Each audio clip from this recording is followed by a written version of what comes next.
Hello, ladies and gentlemen, and welcome to the Summerslam PPV as we are live here in the Barclays Center, and we've got a packed house all ready to see the action here tonight, and we're gonna kick it off with the Women's Championship matchup between Charlotte Flair and the WWE Women's Champion Natalya. And of course, it's gonna be knowing these two, it'll be a very good technical matchup. Lots of submissions, lots of reversals, and grapples. Which, I mean, you would expect that from the daughter of Ric Flair and, one of the graduates of the Heart Dungeon. But nonetheless, these two women both have not been in action recently, which, like I said about Kevin Owens, last night on the pre-show, that may, come back to, haunt one of them, as... I said about Kevin Owens, since he's been more so a prize fighter on SmackDown, since the tournament had been taking so much focus, he hadn't really been in action. And that could be said for both Natalya and Charlotte, especially Charlotte, because ever since Charlotte, was being absolutely dominant, became the number one contender, she hasn't been in action. And the only time Natalya's been in action recently was when she beat Nikki Bella to retain her title in Nikki's rematch. So, as we got the champion coming out to the ring now, it's gonna be an interesting matchup, and it should be a very good matchup. But something tells me that it's not gonna be what it seems. I get that feeling because like I said, neither woman has been in action recently, and I think that's gonna cost one of them. But I could just be pulling, stuff right out of my bottom, so... And I hope that's not the case. I hope we get a really good matchup between these two women. But anyway, like I've already said, we've got the Women's Championship on the line, and the senior official, John Cone, holding up the belt. Now, these two women lock up with the collar and elbow. Natalya with the upper hand. Owen takes her down. And now Charlotte with the head scissors. Just wrenching on the head scissors. And Natalya with a reversal and the headlock. I know. Charlotte with a headlock of her own. And Natalya backs her off the ropes. And there's a shoulder tackle. Charlotte just using that power, because both these women have their own kind of strengths and weaknesses. Both are very powerful, along with being really great technicians. As there was a reversal and a knife-edged, a series of knife-edged chops from Natalya. Maybe taking a little bit of shot at the Nature Boy there. There's a wheelbarrow bulldog. Go right for a cover off of it. 1, 2, and Charlotte. I'd have to think that was just more so probably just trying to preserve energy there. Just lifting the shoulder up instead of doing a forceful kick out. And Natalya showing off the strength. And Natalya with the squats. Getting a little bit of a workout in with a standing vertical suplex. A move that the British Bulldog made famous back in the day. And Natalya, she's got Charlotte up. And right back down as she drops her right on the knee with a backbreaker. Just shoving her off with the knee. Of course, like I said, I really do think that something, both women not being in action, I think it's going to cost. But after the German suplex, there's a 2 and a kick out from Charlotte. That time we do get more so a forceful kick out. And Natalya looking for a suplex, and no, reversed from Charlotte. And a clothesline. Now Charlotte just like that with the upper hand. And she's looking for the running knee drop. Shades of her father, the Nature Boy Ric Flair. And I'm just telling Natalya to get to her feet. And what she got in mind, an exploder suplex. Going for a cover. 1, 2, And a kick out by Natalya. And this time Natalya just lifting the shoulder off the canvas. Charlotte actually thought she had Natalya there. And for a moment so did I. There you go. There's Charlotte's typical game plan, going after the legs. Set up for that figure 4, and then trying to bridge the figure 8. And of course, you know, if Charlotte can, you know, continue to work the legs, that's a very smart strategy. And there's a corkscrew neck breaker. You know, I've always said in pretty much every match, if you work the legs, you know, that's the smart strategy like you could ever have. You take out the legs, you take out all offense from your opponent. But Charlotte, you know, she's just doing what she can. But there's a reversal from Natalya.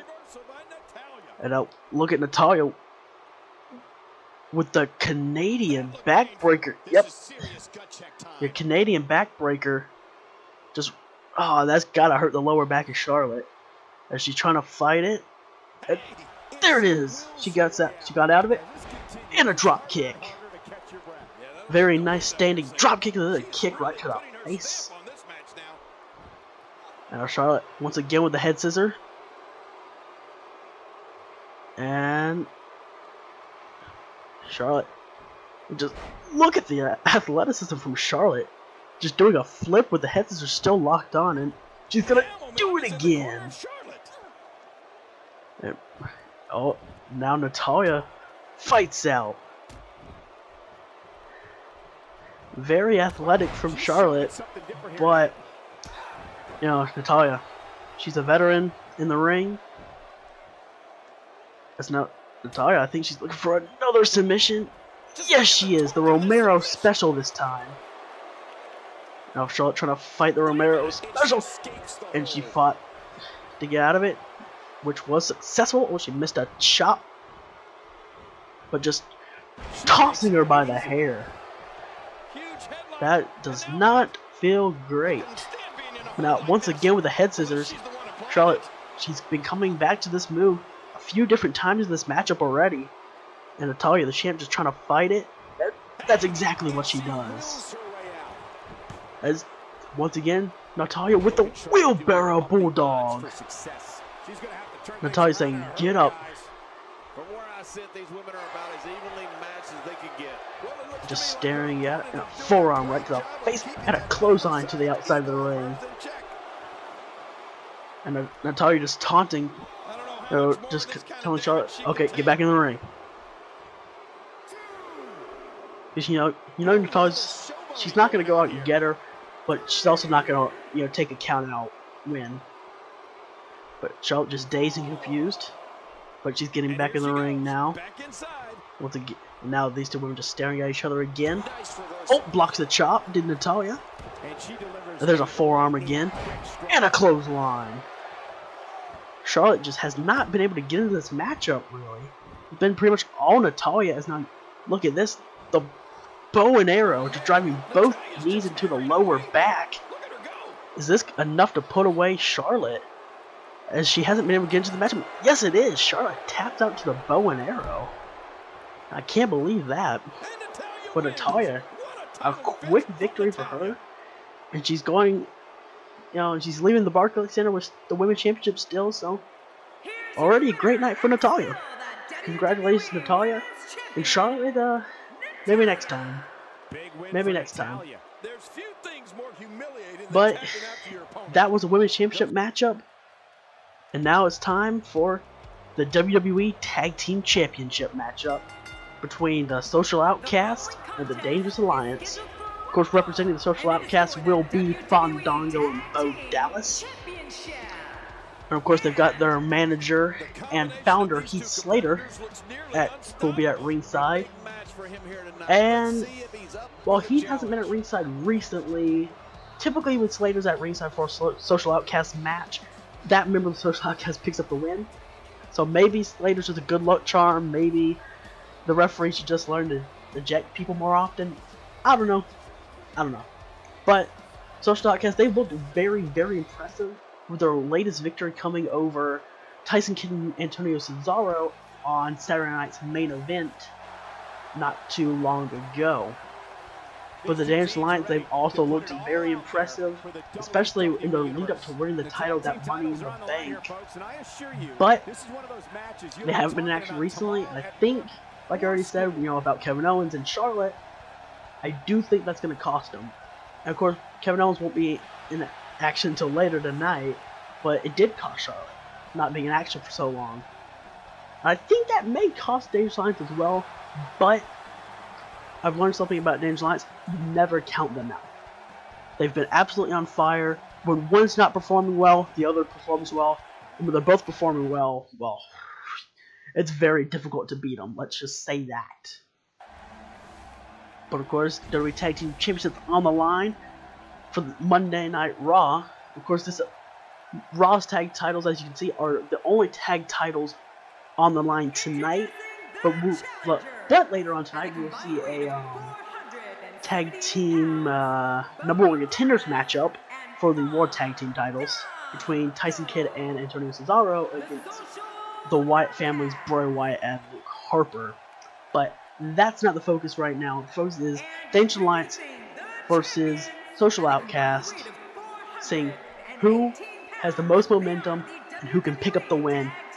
Will Dangerous Alliance retain their titles, or will Social Outcast prove everybody wrong and win the tag titles? I mean, they've been impressive enough to get to this point, but if you don't, close your mouth and walk the walk, well, then back to the line for you.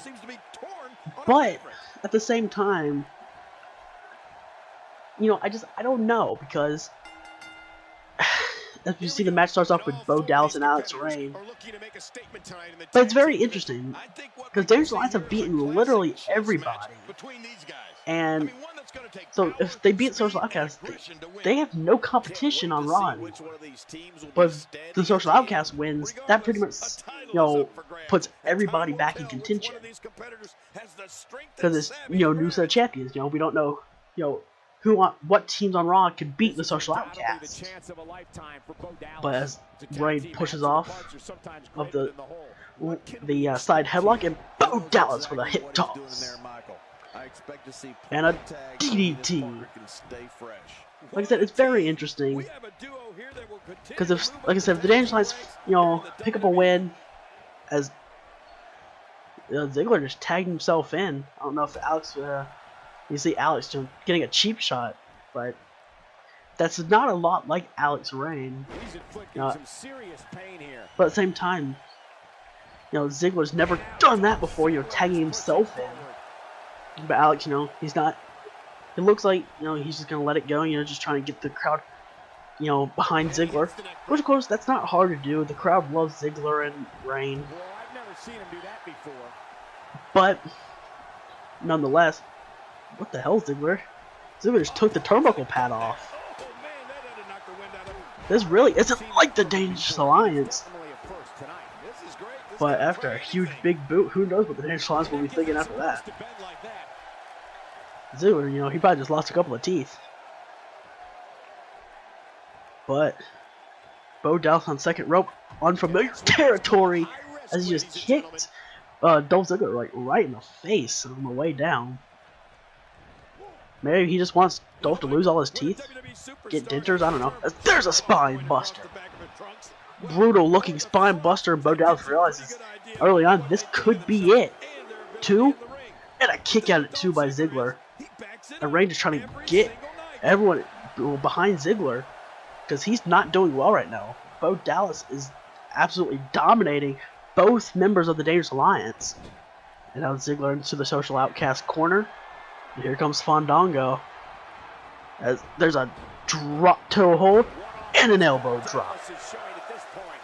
The Social Outcast, that they prepared for this matchup, scouting out the Dangerous Alliance, at each and every turn, But I didn't expect, them to come right out the gates dominating. I mean, who would? I mean, it's Dolph Ziggler and Alex Rain. They've been absolutely unstoppable since they became a team. But nonetheless, Fandango still got the upper hand as he's going for a snap suplex. Connected beautifully, going for a cover. 1, 2, and another kick out. Right, but that was about 2.5. As there's a pendulum backbreaker. Again, Fandango going for these quick covers, really wearing down Ziggler. And you know, that's very smart strategy. You know, maybe if you keep going for a bunch of covers early on, like, you know, they'll slip up. You know, the head scissors and the elbows to the point of the skull. And Fandango still with the upper hand. And there's an Irish whip. Got him up top. And Fandango looking for a huge move early on. And Ziggler fighting it. And there's like an inverted suplex right off the top rope. And diving elbow drop. And he hooks both legs. 1, 2, and a kick out from Fandango. Oh, but Ziggler going right into the 10 elbow drops, which he calls the Heart Stopper elbows. And I have no idea what number he's at because I'm not keeping count. But each one hurts more than the last. And you see, he's staying up for the 10th. And there it is. All 10 Heart Stopper elbows. Oh, but Heath Slater just distracting the official. It was actions like that from Slater which gave Curtis Axel his TV championship win at Money in the Bank against Fandango. But now Ziggler up to the top rope in his own corner. Oh, he almost slipped off the top rope. But he's just telling Fandango to get up. What's he setting up for though? Oh, he went for a missile drop kick and Fandango moved right out the way. And he's going for a suplex. A suplex, I don't know what I just said. But I meant a suplex. Let that be known. And once again, the Social Outcasts, they just are dominating. Hey, this is completely unexpected. I'm at a loss for words right now, even if it may not seem it. Now Bo Dallas tagged back in. What do they have in mind? A double hip toss. Now Bo going for a cover. 1, 2. Rain breaks it up. Snuck right behind Fandango. Now Bo with a went for a pendulum backbreaker of his own. And instead he gets caught with a zigzag. And once again Slater saving the Social Outcast. I guess doing his job as a manager. And you see Ziggler he's not going to put up with it. It's just thrown right into the legs of Fandango. See now, Ziggler just kind of warning Slater, just pushing him around. Slater just trying to avoid him. And Ziggler, I guess, had enough of that. But Bo Dallas with a reversal. But Dolph should just stay in the ring and focus on Bo. Now, once again, Social Outcasts are on top of the Dangerous Alliance. But what's Bo going for? Looks to be a superplex. And it is a superplex. Nice.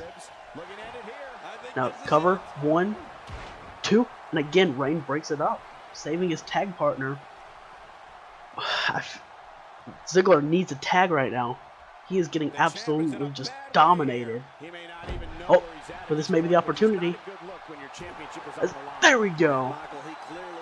And that's what he needed right there. Now Rain just taunting. He wants Bo to get back in the ring.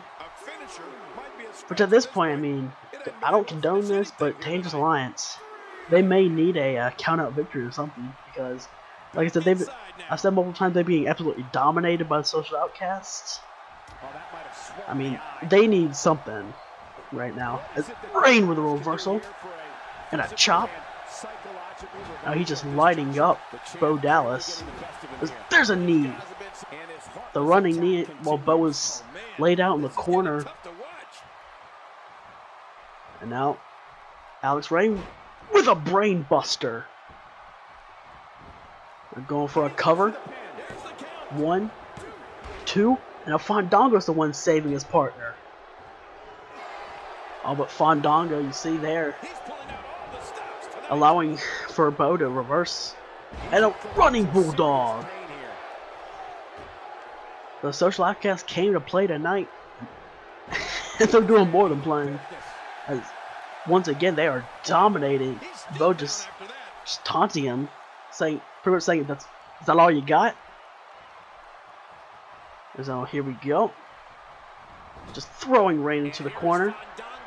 And again, tags in Fandango. As here is another double hip toss. You see Ziggler, he's concerned. You know, they've never been, beat all this.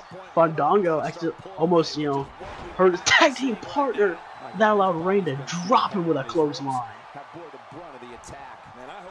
And now Rain with another one. Rain just trying to fire up right now, do what he can. As here's Alex Rain with the Impaler DDT. We've seen that numerous times, and almost every time worked to perfection. As now here's his finisher, the Michinoku driver. One, and Bo right there. The referee didn't even know Bo was in the ring. You see Slater sliding a chair in the ring behind the ref's back. And Alex just shoving it, or just knocking Bo off the thing. You see Alex getting rid of the chair, just throwing it right next to Bo. But is that going to allow Fandango to take advantage of him? Yes, it is. The Social Outcasts had a game plan they're executing perfectly. That's all I can say about that. As now Fandango with the Russian leg sweep. And the funny thing is, typically Social Outcasts, they play dirty. Fandango likes poking people in the eye. They just typically play dirty, and they haven't been doing that in this matchup. With a few distractions, except a few distractions from Slater. But there's a back suplex from Dallas. The Social Outcasts, they are, like I said, they came to play tonight, and playing, that's what they're doing. They're playing, change the lines like they're fiddles. As here we go again. Another double team, and another double hip toss. Bo got him up, and Bo Dazzler. The Bo Dazzler side slam. And now once again into the corner. And look at this. Once again going for another tag team move. And this time a double back body drop.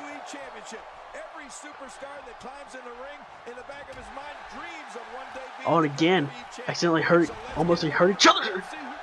And again, Alex drops Fandango with a clothesline for his troubles. And now Ziggler saw that clothesline, and they're just trying to get fired up now, do what they can to get back into the match. As there are a couple of clotheslines and a super kick.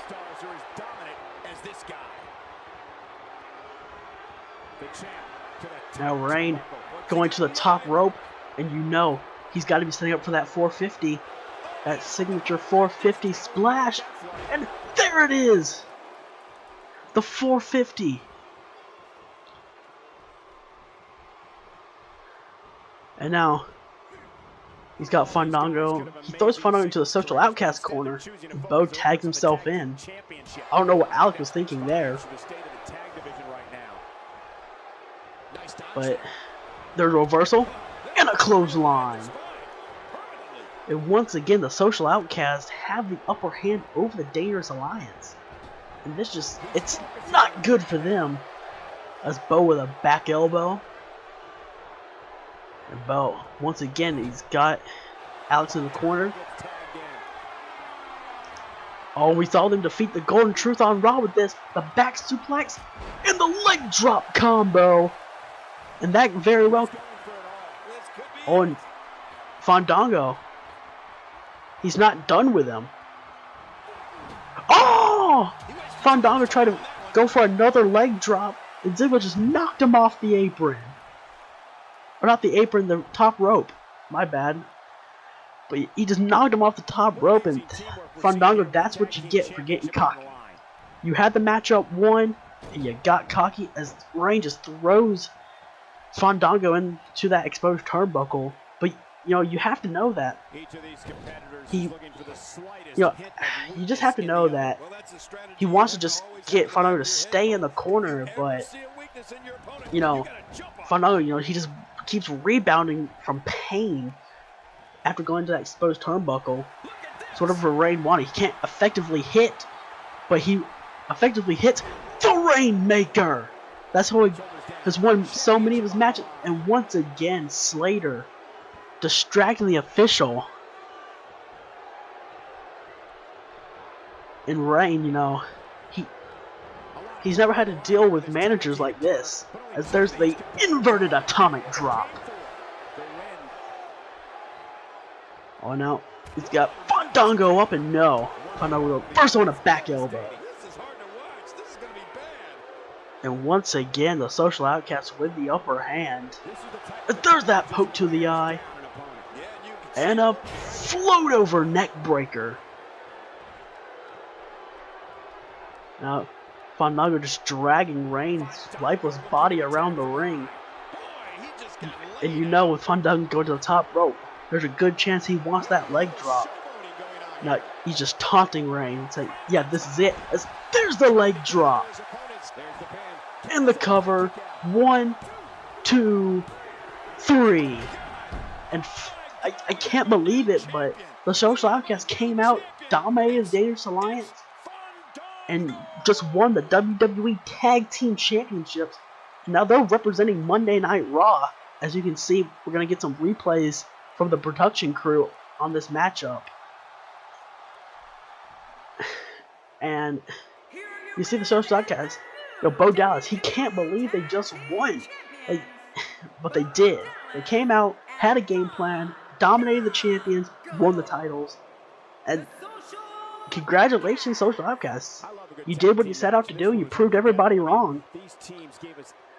But now it's time for our third matchup of the evening, which, first things first, we've got a fellow member of the Social Outcast, Curtis Axel, coming out to the ring now, as we've got the Elimination 6-Pack Challenge for the WWE United States Championship between Curtis Axel, Zack Ryder, John Cena, the champion Roman Reigns, Sami Zayn, and Samoa Joe.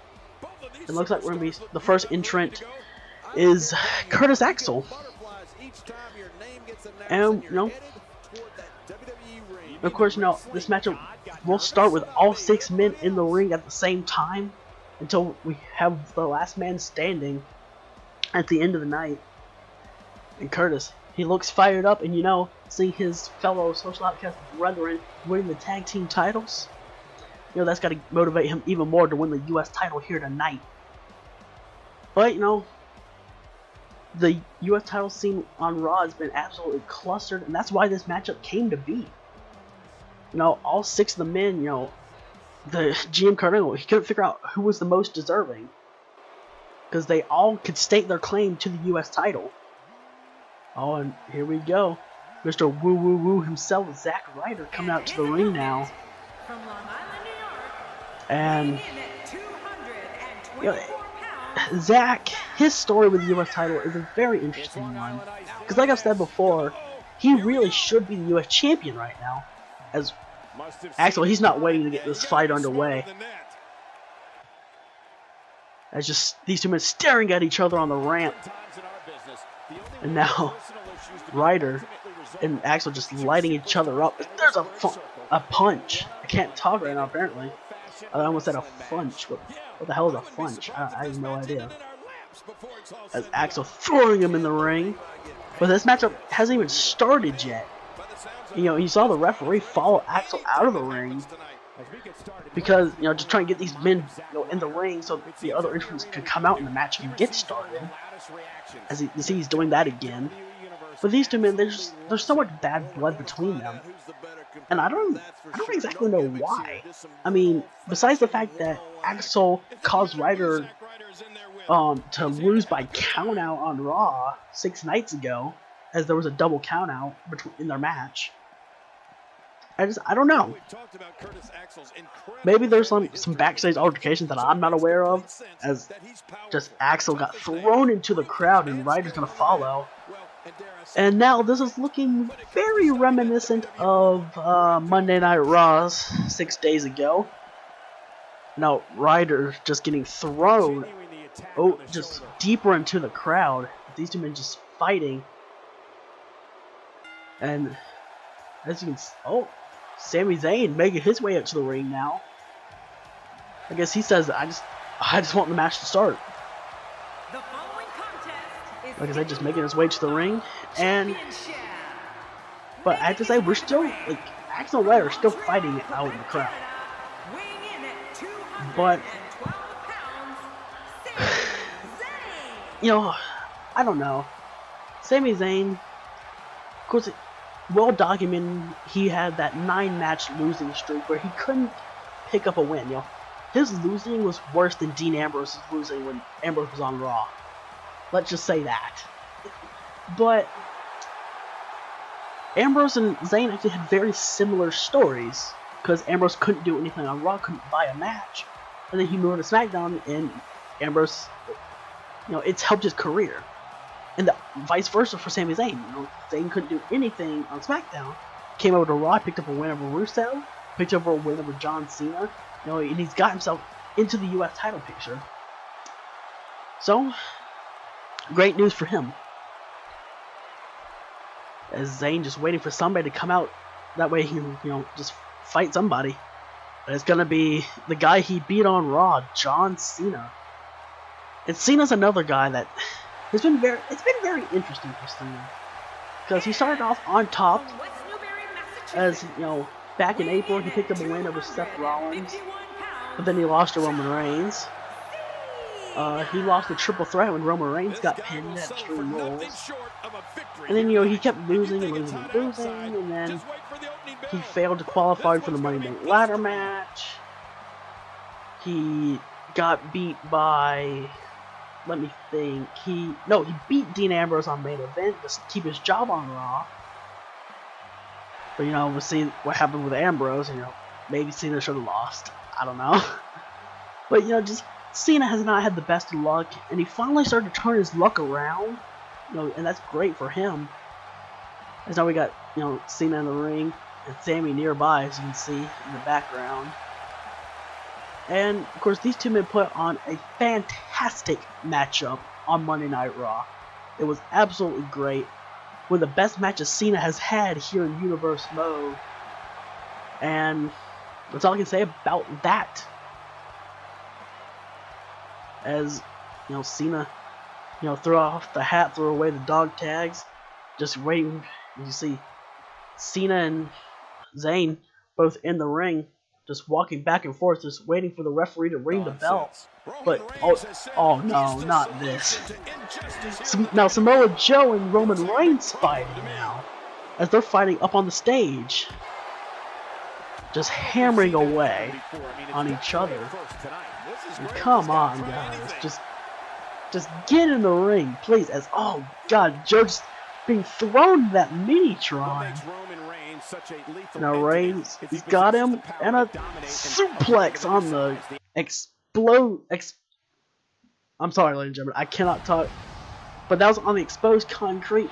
And hang on, I'm getting word in my headset from Kurt Angle. He's saying that if the 4 of the 6 guys want to fight on the outside, he's gonna let them.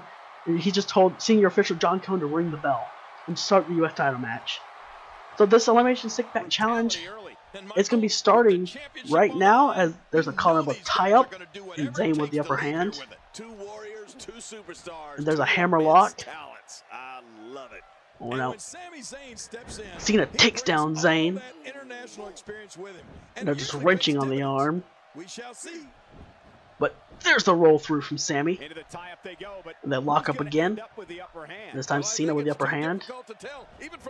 But Zayn backs him off the ropes. And now Cena with a hip toss. Cena with the upper hand. And once again they lock up. And this time Cena gets the upper hand again. Cena just working the arm. You take out the arm and you take out the Koji clutch from Sami Zayn. So that's very smart. You also take out the Blue Thunder Bomb. As once again they lock up after Cena rolled through the arm bar. It's Sami with the upper hand. Now just got the arm locked up, just wrenching on that arm, and he takes him down. Starting way back in 2002, and since then 21 championships. Now Sami with a Hurricane Rana. You're right about that. And don't forget the 15 World And Championships. there's the rolling neck snap. As the WWE champion. Of course, I would expect this matchup to be very good. Probably even better than their matchup on Raw. Sami missed the forearm, but there's one. Yeah, I'd expect this matchup to be even better than the match on Raw. That's Sami with a leapfrog and that tilt-a-whirl backbreaker. And Sami, he's firing up.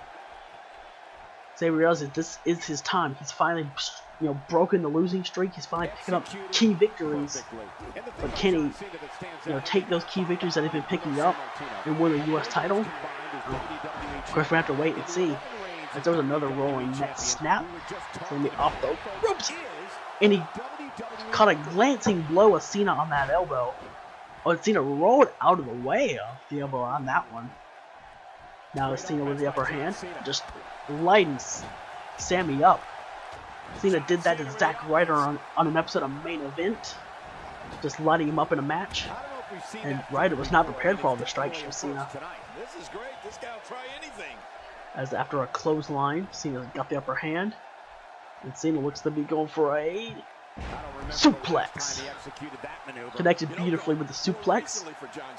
Of course, Cena, he's been changing things up recently, and it's worked out for him somewhat. While he's picked up, a big victory against Zack Ryder, he's also lost to Sami Zayn. As he's going for a superplex, and he hits it. And I'll see it just taunting Sami. Just taunting everybody in the matchup, I would think. He's now once again just lining Sami up, and there's a clothesline. And now Cena, what's he got in mind? Just still lining Sami up with the punches, and clothesline to the outside. And Cena just saluting the crowd. Oh, now he's up here on the stage again. Joe looks like he's trying to go for the Chimera Plex. There's the dragon. And he's going for the straight jacket. German! And he hit it. Chimera Plex. Oh, and Joe. Oh, the strength from Joe. He's got him up and a standing muscle buster. Now Joe looks like he's coming down to the ring now.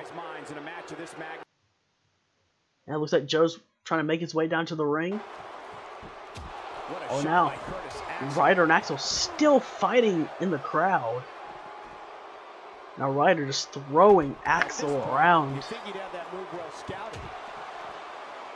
Just these two men, they need to get in the ring just like Joe and Reigns do. You get all 6 men in the ring. We need to have a proper matchup here. But I guess in a way, this definitely benefits Roman Reigns the most.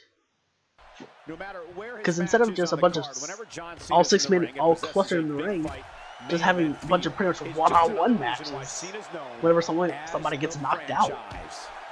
That really does benefit Roman Reigns, as now we got Joe and Cena in the ring. There's a headbutt. Can't wait to see how this thing unfolds. And hey, Joe with a snap, man. A chop to the back. And a kick to the chest. There's another one. Let's talk about John. Oh, there's a senton.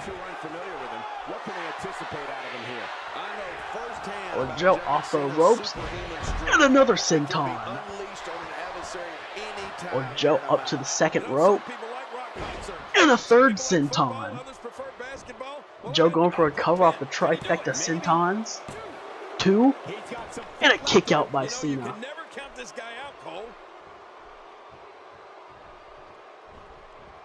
And now Cena with a reversal. I don't know if we've seen that from him before. I mean, Now Cena once again just lining up strikes, and that may have worked against Sami Zayn, but there's a clothesline. But Cena, you may want to go back to being a powerhouse because, you know, trying to strike Samoa Joe, that's not gonna work too well in your favor. But you know, again, what do I know? It's working for him right now. If there was a "you can't see me" punch, and there's an elbow to the knee. Like I said, what do I know? I'm just a commentator. I've never been in a physical altercation in my life. As there was a belly to belly. Oh, look at the power of Cena. We know he's powerful, and that just showcases it as he deadlifted the big Samoan off the canvas and dropped him with a gut wrench. Now Cena going for a DDT and Joe fighting out of it. Oh no, Joe with a frenzy, a flurry of strikes.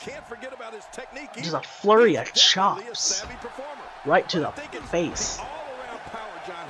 But Joe once again with the upper hand now. And Joe, you know, if he can hit just one of his big maneuvers, that could be it for Cena.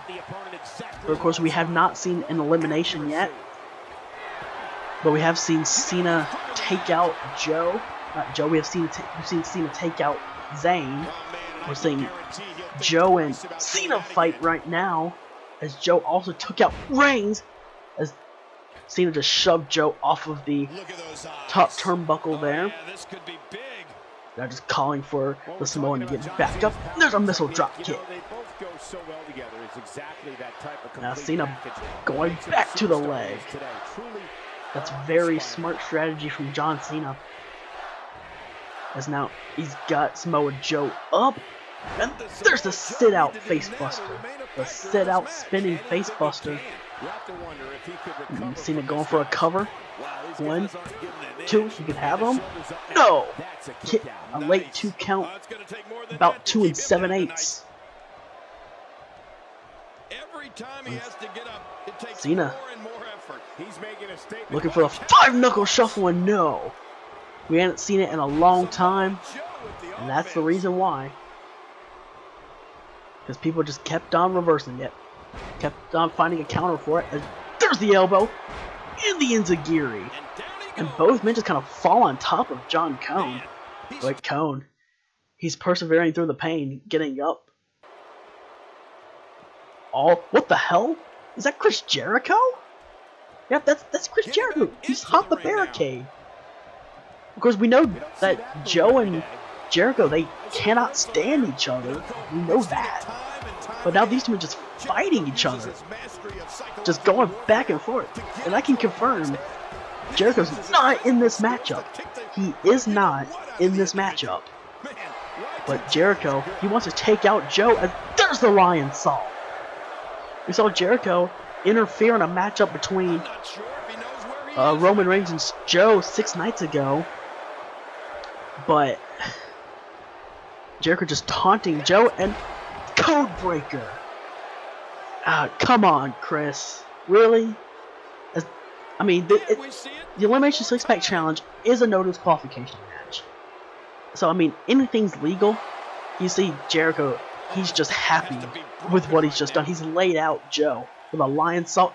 Oh, Reigns is back up. On Joe, he's stirring, but Joe, I don't think you want to be there. As now Reigns just taunting Joe, just telling the big man to get up. As there's a Superman punch. Oh no, Reigns just calling for Joe to get up now, setting up for the spear. And there it is, the spear. I think it's safe to say that Chris Jericho has just cost Samoa Joe the U.S. title here tonight. Yes, he did. And Roman Reigns has eliminated Samoa Joe from this matchup. Man, I can't believe that. But Reigns now celebrating like he just, beat Samoa Joe completely fair, which he did not, as we all saw. But Reigns has eliminated, once again now, we're getting footage up here on the stage now, up to the side of the stage, with Ryder and Axel still fighting Guys, can you just get in the ring? I mean, you know that Reigns is looking for somebody to fight right now. After he just eliminated Samoa Joe from this matchup. But after a sidewalk slam on that exposed concrete, Ryder just got thrown into that electronic set. And just thrown into it again. These two men, they absolutely do not like each other. Here's a Cobra clutch. Takes to the $1 Million Man. And Ryder throws him off.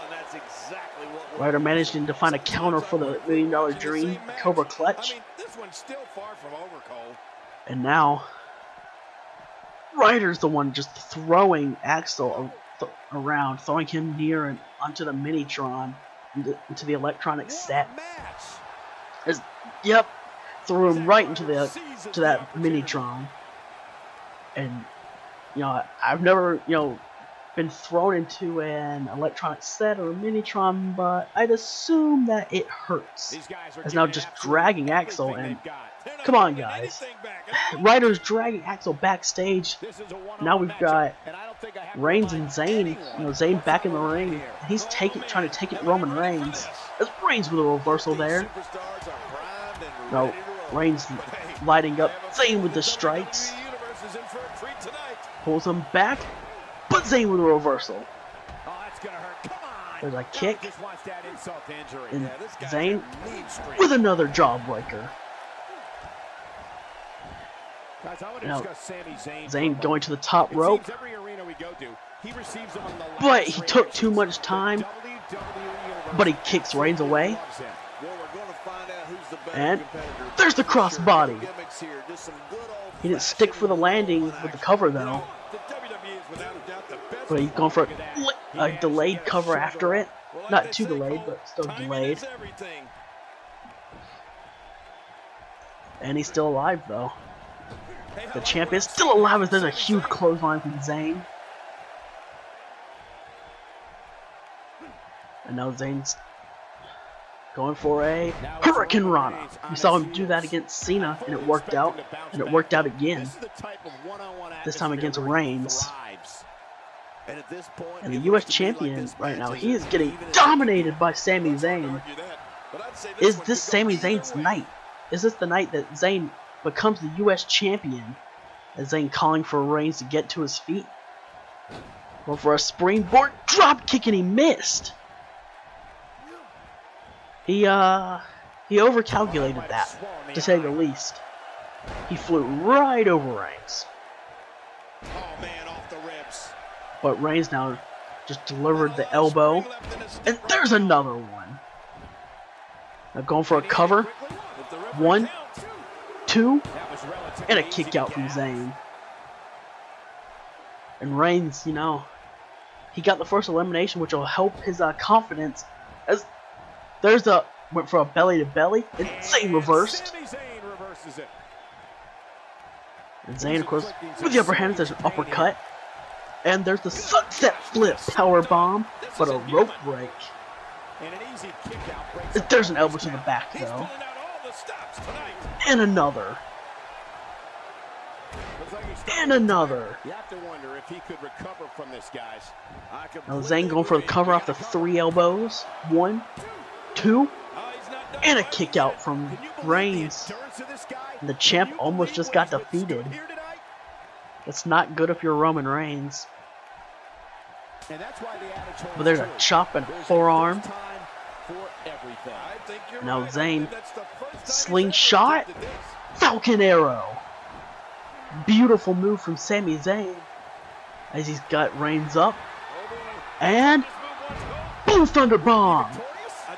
1, 2, you got the U.S. champion beat? No. Reigns managing to kick out at about 2.5. And Zayn just lighting him up. And he's just firing up in the crowd. They support him. Now, Zayn looking for a haluva kick, probably. He was, but it got reversed by Reigns. And a clothesline. Now Reigns with the upper hand. And there's the short arm clothesline. adding insult to potential injury. Now Reigns just lighting him up. So many strikes in this matchup. Granted, so many of these wrestlers are strikers, are very good at striking their opponent. I mean, Reigns, Cena, and Joe all come to mind. There's now Reigns, you see, just taunting Sammy as he leaned up against the ropes. Now Reigns, clothesline over the top rope. It's not often we see Reigns fly, but there's the tope suicida over the top. That tope suicida. Oh wait, Reigns, watch out. Watch out, Reigns. And Cena! Look at Cena! Suicide dive! And Sami Zayn managed to crawl out of the way of that. Luckily for him. But Reigns, of course, wasn't so lucky, as he ate the suicide dive and went straight into the barricade. This was a missile drop kick from Cena. Now going for a cover, 1, 2, and a kick out again by Reigns.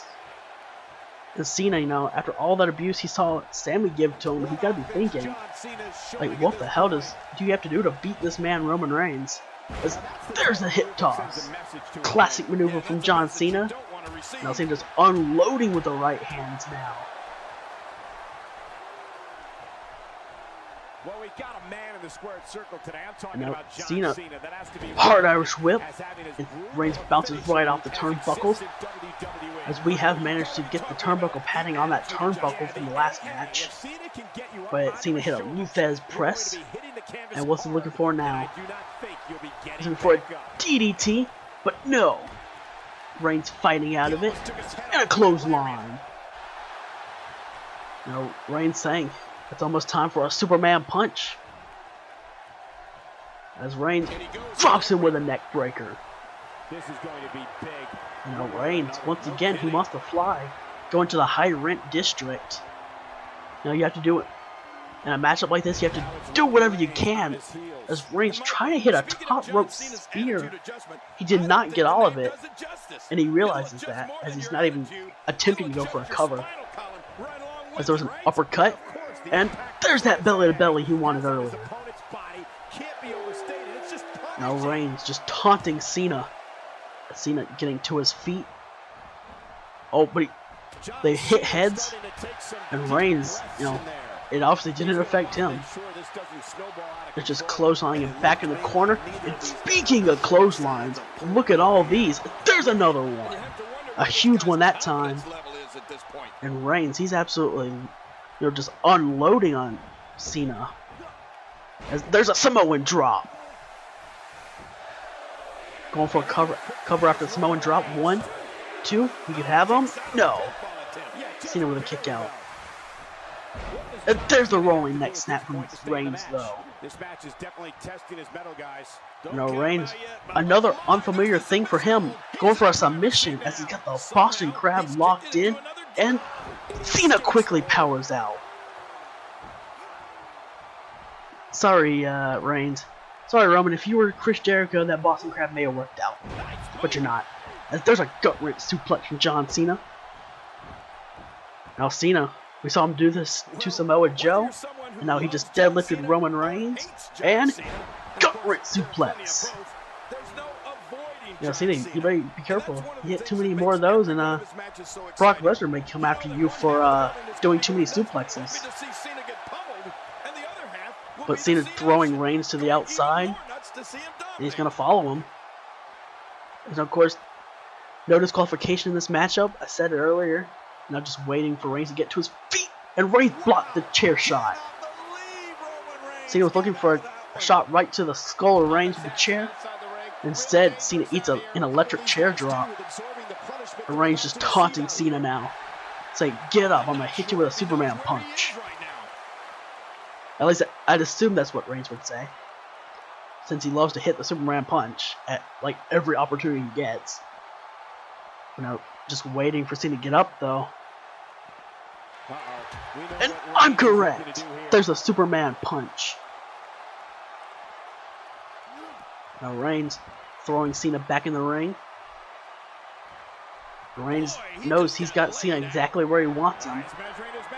As he's looking for the spear now. Reigns looking for the spear. Can he hit it? Yes, he can! Spear, spear, spear. And Cena, that's good night for you. As Reigns going for a cover now. 1, 2, and a kick out from Cena. And you see Reigns, he cannot believe it. Very few people have kicked out a Roman Reigns spear. Oh no, Reigns. Oh, come on, really? We just got the other turnbuckle. Are you serious? We just got the pad back on the other turnbuckle. Now we gotta get a new pad for that one as well. But nonetheless, Cena put right into the exposed turnbuckle and Samoan drop from the second rope. The avalanche Samoan drop. And Reigns going for another cover. 1, 2, he could have him. No. Cena once again kicks out. Cena's saying it's gonna take a lot more than that to beat me. And Reigns obviously finding out firsthand, as once again he throws Cena into that exposed turnbuckle. And now Reigns looking for a superplex. Yes, he is. And no! Cena fighting back and shoves him off. And if the damage Cena could have done, if he could have dove from the top though. Oh, are we actually going to see it this time? You can't see me, but Roman Reigns, you're going to feel this 5-knuckle shuffle. And we know what follows the 5-knuckle shuffle. That would be the attitude adjustment. Can he hit it? Yes, he can. Attitude adjustment. 1, 2, and a kick out from Reigns. What the hell? And Cena can't believe it. 1, 2, and another kick out. Nice. You know, it's hard to believe, but it looks like he still has some gas left in his tank. And again, Cena, he's in complete disbelief right now. 2, and another kick out. Nice. I don't believe it. He refuses to lose. Cena just saying, what do I have to do to beat this man? As there's a shoulder block. Taking Roman Reigns right back to the canvas. Now, Cena's got him up. There's the shoulder block. Of course, the traditional first 3 moves are doing no. Reigns with a hip toss. Oh, Reigns with a clothesline. Cena just getting stomped right back to the canvas. Reigns. Now I think he wants Cena to get back up. As there's another Superman punch. Reigns just trying to figure out, what do I do? Do I go for a cover? Yes, he is. He's going for another cover. 1, 2, and another kick out. And Reigns, he's just yelling at John Cone to count faster, but that was a fair 2 count from Cone. John Cone, he's been biased in the past, but recently he's been doing a great job as our senior official here on Raw. But Reigns saying, it's over now. He wants to hit another spear. No! Who's going for it? And Cena counter to a DDT. And Reigns, oh, what the hell, Reigns? What are you doing? Roman just running away. And Cena telling him, come back here, get in the ring, fight me like a man. And Reigns just saying, come and get me. Oh, there's Sami Zayn standing outside the ring. Oh, Cena, watch out. And Sami with a German suplex. German right off the second rope. And Sami, look at this. He's going straight in for the kill. And there's a Haluva kick. And 1, 2, 3. And Sami's eliminated John Cena from this 6-pack challenge. And we're down to 4. And Sami, he's celebrating now. He knows that he just picked up a huge victory. Extremely impressive win. Of course, he's been waiting for just anybody. Zack Ryder, Curtis Axel, Roman Reigns, anybody to get in the ring and face him. And speaking of Ryder and Axel just threw we got backstage footage, and Ryder just went straight through that locker room door. It's going to be felt tomorrow. That may be felt for a lifetime. Out here, King, you can use Bro, this whole Axel just ringside area dragging Ryder around and throwing him right into that locker. Now he's got the $1 million dream, the Cobra Clutch locked in, and there's a Russian leg sweep. And Ryder, he caught some of that chair on the way down. And these two men, it's clear they hate each other. Ryder blocked the chair shot, very similar to Roman Reigns blocking the chair shot from Cena. There's a back suplex. You make one mistake, and it costs you everything. Now Ryder's throwing Axel. There's an elbow to the back of the neck. Just throwing Axel outside of the locker room. Now Axel just staring straight at Ryder. Just saying, come at me. You know these two men aren't going to run away from each other. They want to punish each other. And that's exactly what Ryder's doing to Axel. Just throwing into everything that we have in this corridor. And why do we have so many things just lying around in this corridor, by the way? You know, some of this stuff should probably get, like, put up in places that, you know, wrestlers can't use all of these objects. And, you know, this is completely off topic, but who's back for that? I think somebody may have lost that. As you can see, Ryder just, he doesn't know where he's at right now. Oh, and Dolph Ziggler and Renee Young running away. Axel takes him down with the trash can. Of course, Renee Young was interviewing Dolph Ziggler about, you know, the Dangerous Alliance loss, and they just ran away. And now, Axel just throwing, like Axel does not care about anybody's well-being right now, especially not Ryder's.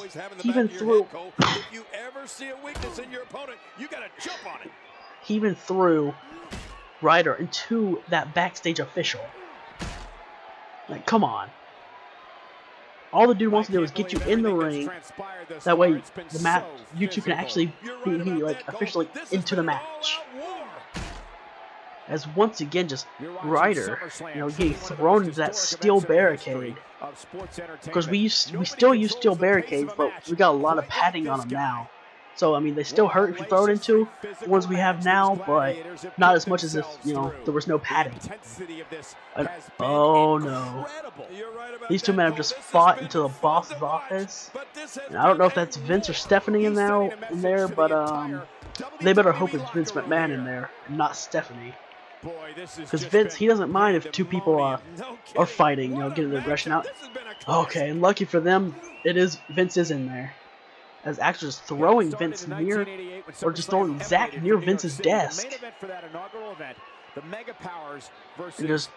he's trying to decide, should I do this? Should I, you know, put him in even more? Should I punch him even more? And that's exactly what he does. As there was a powerbomb right on Vince McMahon's desk, and Vince just looking at Axel, almost approving of it. Now Axel, though, looks like he wants to come down to the ring now. It's been a wild road to Summerslam, and it looks like he's coming back into the arena. Still early, but I really and there he is. Here he certainly looks Axel's back into the arena. Of course, Zayn just looking for anybody to come, you know, fight him, because obviously Reigns is off somewhere in the crowd, you know, hiding. So he needs somebody who's willing to step up and fight. That's exactly what Axel is doing as he's walking towards the ring right now. And Zayn just waiting for him. As here we go. Axel versus Zayn. And Axel comes right in with a forearm to the face. But Zayn blocks the shot. There's a forearm of his own. And another. Then a punch and a chop. Oh, and Zayn with the springboard tornado DDT. Actually, it's mostly like a diving tornado DDT, to tell you the truth. But nonetheless, it was a tornado DDT and hard Irish whip off the turnbuckles. And there's another one. And there's a calf kick. Zayn on fire right now. 1, 2, and a kick out from Axel. Here's the head scissors. And just driving that point of the elbow into the top of the forehead. And Zayn. No. There's a knife edge chop. Now Zayn, the springboarding in did not work out too well for him against Roman Reigns. Will it work against Curtis Axel? As springboard drop kick. Perfectly done.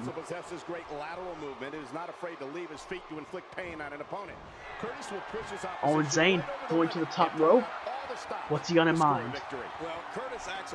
A diving body splash and Axel right out of the way. Zayn took too much time, as here's a belly-to-belly slam. Not even a suplex, just a slam. There's an elbow. And a drop toe hold turned into a face buster. And with one simple mistake, Curtis Axel's got the upper hand over Sami Zayn. Now off the ropes, and a drop kick.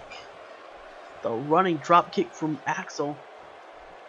Now just waiting for Zayn to get to his feet. And another drop kick. He's going to want to make sure this doesn't snowball out of control. And Zayn once again quickly getting to his feet. As there's a roll up from Axel. 1, 2, 3. Oh no. Zayn kicked out, but there's a drop kick, and Axel took out both the referee and Zayn. As now Zayn, having his leg worked on again. We saw Cena do that.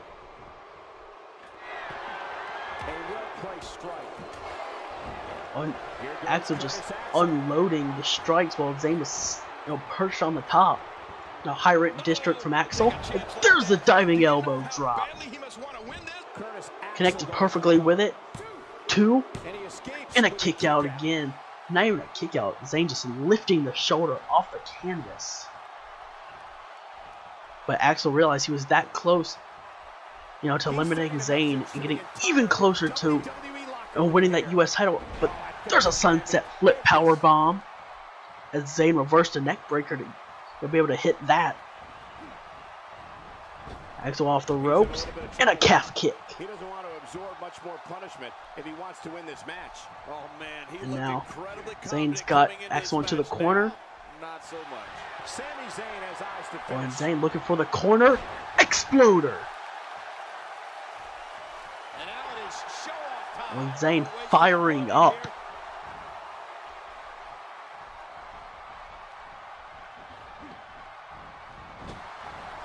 Looking for the haluva kick. Yes, he is, and he hits it. That was one hell of a kick. And there's a 1, a 2, and a 3. And Sami Zayn has eliminated Curtis Axel, and we are down to 3. And Zayn now once again just celebrating the fact that he is ever so close to winning the US title here tonight. But he still got 2 more opponents. Oh, Zayn, turn around, Sami. A spear! Reigns out of nowhere with a spear. 1, 2, 3. And Sami Zayn's night is over. Sami was absolutely on fire, but after all the abuse he had taken earlier in the match, and a spear from out of nowhere, Reigns has just eliminated Sami, and just like that, we're down to 2. But Zack Ryder, Zack, you see, he's finally, not unconscious in the back, and Reigns just taunting Ryder, saying, "Yeah, come on, face me right now." And Zack, he's probably a little bit wary of the situation right now. In fact, I don't even know if Zack knows if he's the only one left. Because, like I said, he was unconscious in the back after that powerbomb. And Zack just drops off the apron. Oh, and he's got a sledgehammer. As Reigns just daring Ryder to come in. And, there's a shot right to the midsection with the sledgehammer. But Reigns moved out of the way. And he's just slamming at Ryder. I almost said Axel again, but no, Ryder onto the canvas. And Ryder, I think you just angered the big dog. As he is just dominating you right now with that sledgehammer. I think that may make Triple H a little proud to see how Reigns was using that sledgehammer. You know what I mean?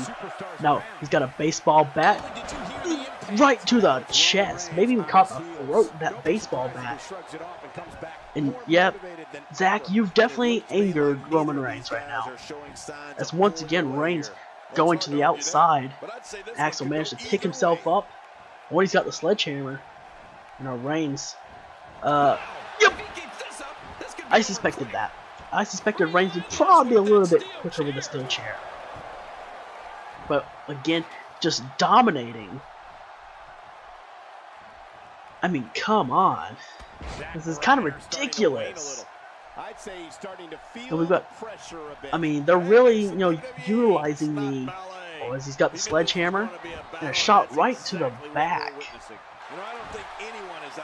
And Reigns just taunting Zack Ryder, saying, "You brought this on yourself." And Reigns, you know, he probably feels no pity for Ryder. I mean, he shouldn't. I mean, Ryder really did bring this on himself. I mean, we'd seen very little weapon use, despite it being no disqualification. There's a Superman punch. I mean, the whole match has been no disqualification, and we've seen very little weapon use to this point. And Ryder brought it on himself. But now, Reigns with a spear. And I think it's safe to say that this match is over. 2, 3. And just like that, Roman Reigns, he's beaten Zack Ryder, and he has retained his U.S. title. And that there's our senior official giving him the belt. And Reigns, he's still the U.S. champion, despite whether you like him or you hate him. I guess on this night you have to respect him, as he's still the U.S. champion. Oh, and you can see Seth Rollins, you know, definitely preparing for his WWE Championship triple threat tonight. And Del Rio? Was Del Rio just standing there the whole time? Well, I have no idea what's going to happen there, as that's not even Alberto's locker room. But nonetheless, we've got Tyson Kidd and Cesaro coming out to the ring now for their #1 Contenders Tag Team match. And of course, people like to call these two the masters of the WWE Universe. And after seeing all of the, you know, Tyson Kidd and Cesaro signs and the Cesaro section, that may be fair to say. But nonetheless, they're coming out to the ring right now, setting up for their matchup with the Wyatt family. So, you know, they got a big match coming up, as whoever wins this matchup will get to face the Dudley Boys at the next pay-per-view, Unforgiven. That's right, Unforgiven is making a return, as Kurt Angle and Edge talked with Vince McMahon, and they have all agreed that Night of Champions is gone. But again, the next pay-per-view is not the point. Tonight's pay-per-view, SummerSlam, is what matters, as now they're just waiting for the Wyatt family to come out. And of course, you see all the fireflies in the crowd. You know, the Wyatt family actually have a lot of followers. And there you see Bray Wyatt with his lantern, and Luke Harper following his leader. And while Bray may technically be the leader of the Wyatt family, I think it's safe to say that, well, Luke Harper has definitely had the most success of all the Wyatt family members, as he is SmackDown's Mr. Money in the Bank. Of course, a couple of months ago at the Money in the Bank pay-per-view, we had 2 Money in the Bank ladder matches. One for Raw, one for SmackDown. Alex Reign won on Raw. And in SmackDown's matchup, Luke Harper picked up the win, outlasting Randy Orton, Undertaker, Kane, Mark Henry, and let's see, the brother instructed Randy Orton, Mark Henry. I feel like I'm missing somebody that I can't think of right now. But nonetheless, Money in the Bank is not where my mind should be focused right now. My mind should be focused on SummerSlam, #1 contenders matchup for the tag team titles, the World Tag Team titles, I should say. SmackDown matchup between the Wyatt family and Antonio Cesaro and Tyson Kidd. It's going to be a great matchup. We know it is. Of course, Luke Harper lost to Cesaro on the last SmackDown before SummerSlam. But Bray Wyatt won a triple threat between Bubba Ray Dudley and Tyson Kidd. So both Kidd and Cesaro and the Wyatt family have momentum coming into this matchup. And all four men have been in action frequently on SmackDown. As Bray and Cesaro just kind of lighting each other up. There's an uppercut. But I have a feeling that won't be the only uppercut we see in this matchup. As there's a hatch suplex. Because that hatch suplex, a move made famous by Daniel Bryan, the former World Heavyweight Champion on SmackDown, before he lost that Money in the Bank to Kevin Owens. There's another uppercut from Cesaro. Going for an early cover. 1, 2, and a kick out by Bray. I'm surprised that got a 2 count, but it did. And Cesaro's got Bray up. And got him in the corner. Now, Tyson Kidd with a kick to the midsection. And a step up into Geary. Now Kidd off the ropes. Float over. And Bray blocked the DDT. And just, like, bowls over him. Like a Mack truck. And now Harper in the ring. Of course, a matchup we've actually never seen on SmackDown. It is Tyson Kidd versus Cesaro. Not Tyson Kidd versus Cesaro. Tyson Kidd versus Luke Harper. We've actually never seen that matchup, and tonight we get to see it in tag team action, of course. As here's a sidewalk slam from Luke Harper. That move has become a staple of his offense, his arsenal. 1, 2, and a kick out at 2. Of course, it's going to take a lot to beat all 4 of these men. They're all very resilient. I mean, you can definitely say that for Bray Wyatt.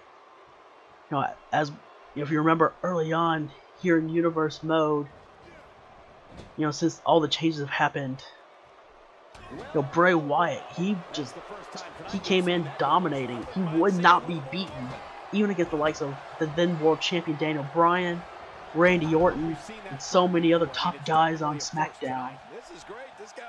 But yet, he's never won the world title. And some say he's been screwed out of his opportunities. But again, that's not the point here tonight. Tag team action is the point. Like, there's a rolling forearm. I should say a discus forearm. Now Cesaro just slamming the back of Luke Harper's head into the canvas. There's a double foot stomp. And a kick to the chest. He's in the wrong profession. It's a good point, John. And I'd say this match is and he spins him over. At this point. Oh, we say the power of John Cena, but Cesaro may be one of the most powerful men in the WWE today. As he just demonstrated picking a near 300-pound man up and dropping him with a deadlift German suplex. And it got a 2 count on Luke Harper. Cesaro got him up. It was just a few huge punches and an uppercut. Oh, throws him off the ropes. And springboard European uppercut. We've already seen a plethora of uppercuts from Cesaro in this matchup. 2, and a kick out by Luke Harper. It's going to take quite a bit to put, like I said, it's going to take a lot to put away any of these 4 men. Like I said, they're all very resilient. As now Kidd back into the ring. Oh, we saw this a few weeks, like a couple of weeks ago on Saturday night's main event. You know, we saw that Cesaro and Kidd do that giant swing into the drop kick on the Social Outcast, which that was a matchup the Social Outcast actually picked up a win, as stated earlier. But Luke Harper with a devastating clothesline. Almost took his head off. There's another one. Now Bray being tagged in. And Bray Wyatt, the Eater of Worlds, the new face of fear as he likes to call himself. Just these two men just taking, or not taking his head off, but just dropping it with huge clotheslines. But Bray with a knee right to the skull.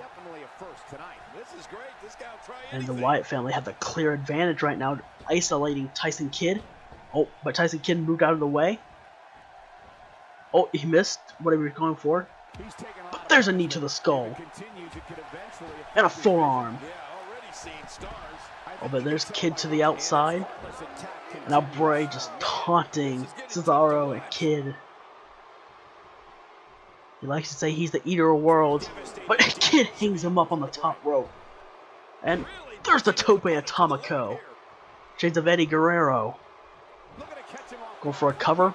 1, 2, and a kick out at 2 by Bray. But Kidd bringing him up to his feet. And putting him right back in the corner. And here comes Cesaro back into the ring. There's the neck snap. Or snapmare, I should have said it. Snapmare and a kick right to the face. And Cesaro now. So another discus forearm. Cesaro just kind of like, cracking the neck. Turns him over.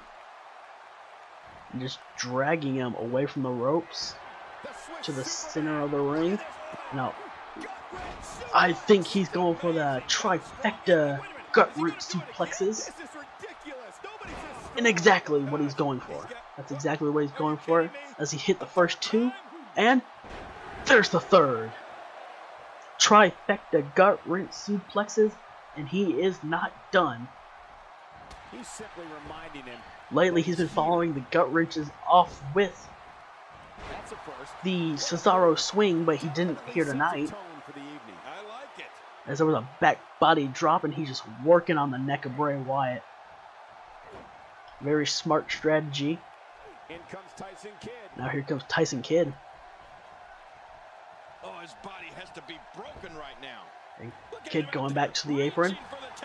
And he's calling for Bray Wyatt to get to his feet. Now Tyson Kidd with the springboard blockbuster. 1, 2, and Harper managing to save Bray. There's a forearm as Harper actually missed the shot there. Irish whip, Bray off the ropes, and a single leg drop kick. The tide can turn very quickly in a match. As Tyson Kidd with a Falcon Arrow. The Falcon Arrow. And Tyson Kidd just trying to get up. Just trying to wear down Bray Wyatt. As now Cesaro back in.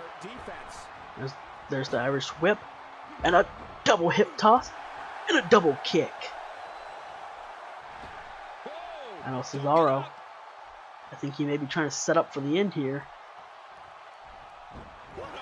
Whatever he's setting up for did not work. And there's an uppercut from Bray Wyatt. Now Bray just lighting up Cesaro. He's just throwing Cesaro over the top and to the floor.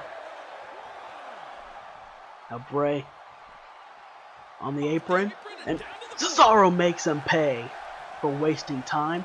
Now Cesaro's the one getting in the ring. Cesaro's saying that he wants to hit the swing.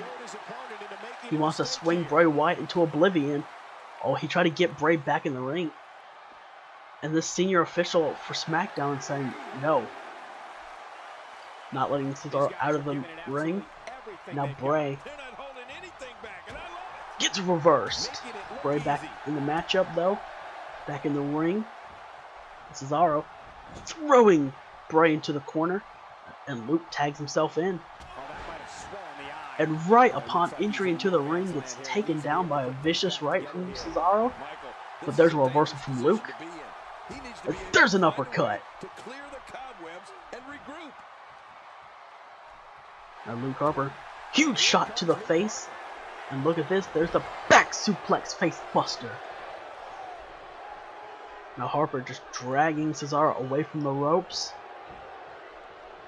And going for a cover as he turns him over. 1, 2, and a kick out from Cesaro. I know Harper looks like he may want to try and put Cesaro away. Again, whatever he's going for got reversed. As Cesaro with a back suplex. The back suplex there. Cesaro picks him up. Oh, Cesaro, he's going straight for the kill. As he's going for the neutralizer. And that may just be the end of the Wyatt family. 1, 2, 3. And Tyson Kidd and Cesaro are your new #1 contenders for the World Tag Team Championships over on SmackDown. And you can see Bray Wyatt was not too happy. But Cesaro and Kidd did it. And they'll meet the Dudley Boys at Unforgiven. But I believe it's about time for us to get into our next matchup. We have the best seats in the house. Wow, when you pick up a pinfall victory over somebody like that, you've done something right.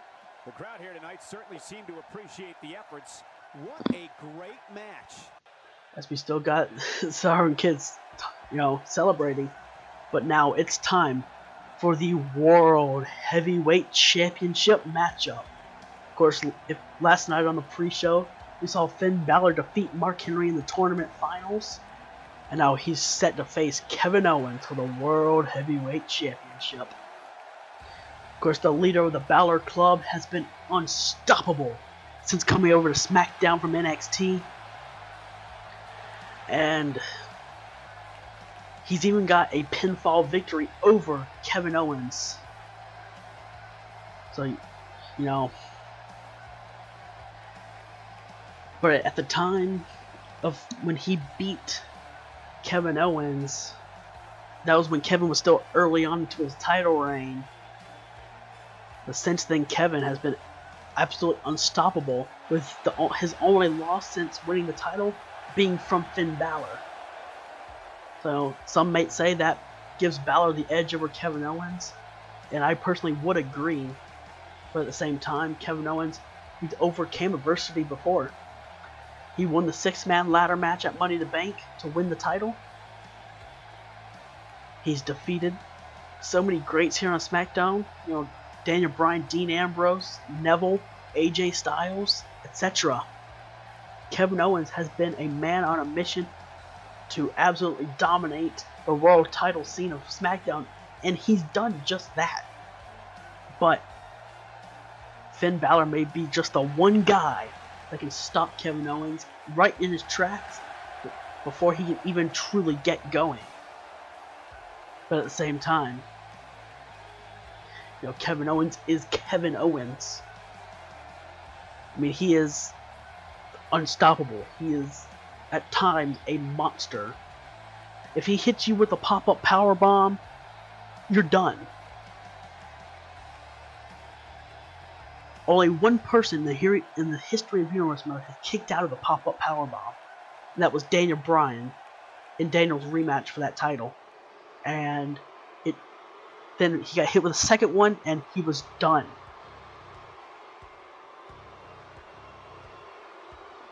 But Kevin, like I said before, Finn Balor knows what it takes to beat the world champion.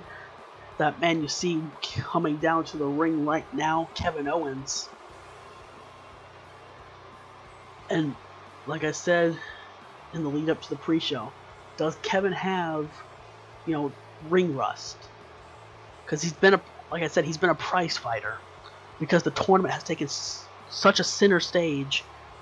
Like, the tournament has been the main focus on SmackDown that, you know, the General Manager Edge, he just kind of given Kevin just a month off.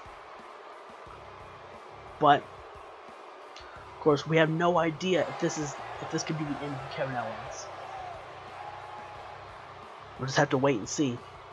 I mean, if you look at the face of Kevin Owens there, yeah, if you based off, you know, looks alone, Kevin's reign would not be done. But, you know, looks don't end a wrestling match. You know, wrestling ends a wrestling match. More precisely, if you can drop somebody with one of your main maneuvers. As you see now, Finn Balor, an Irish sensation, made his name in Japan. And he's, like I said, just been absolutely dominant. He's ready for this matchup, but you know Kevin Owens isn't coming into this matchup blind. You know he's coming in ready to go.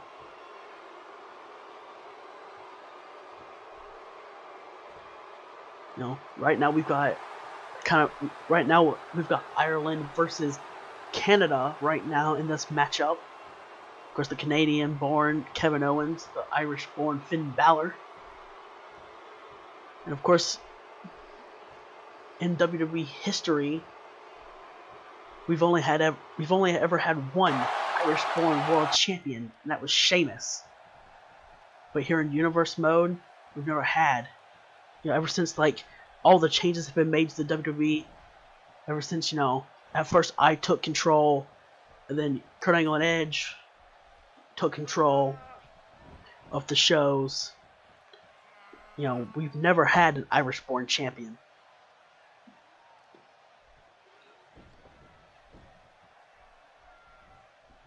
But nonetheless, this matchup has begun, and Kevin Owens gets the upper hand of the lockup, and he is just wrenching on that arm right now. All but Balor with a side headlock. And Owens shoves him off using the ropes. On Balor, look at this. There's a hip toss from Balor. And there's a drop kick right to the face. And there's a kick to the back to follow it. Now Finn Balor with a few strikes getting him into the corner. Now look at this. Finn Balor going for the 10 count punches. Just lighting up Kevin Owens right now. But Kevin shoves him off. And just taking him down with that running shoulder block. Now Kevin with the senton. Going for a cover early. 1, 2, and a kick out from Balor. And not even a kick out, just getting the shoulder off the canvas like we've seen earlier on tonight. But Balor rolls out of the way, and there's a forearm right to the face of Owens.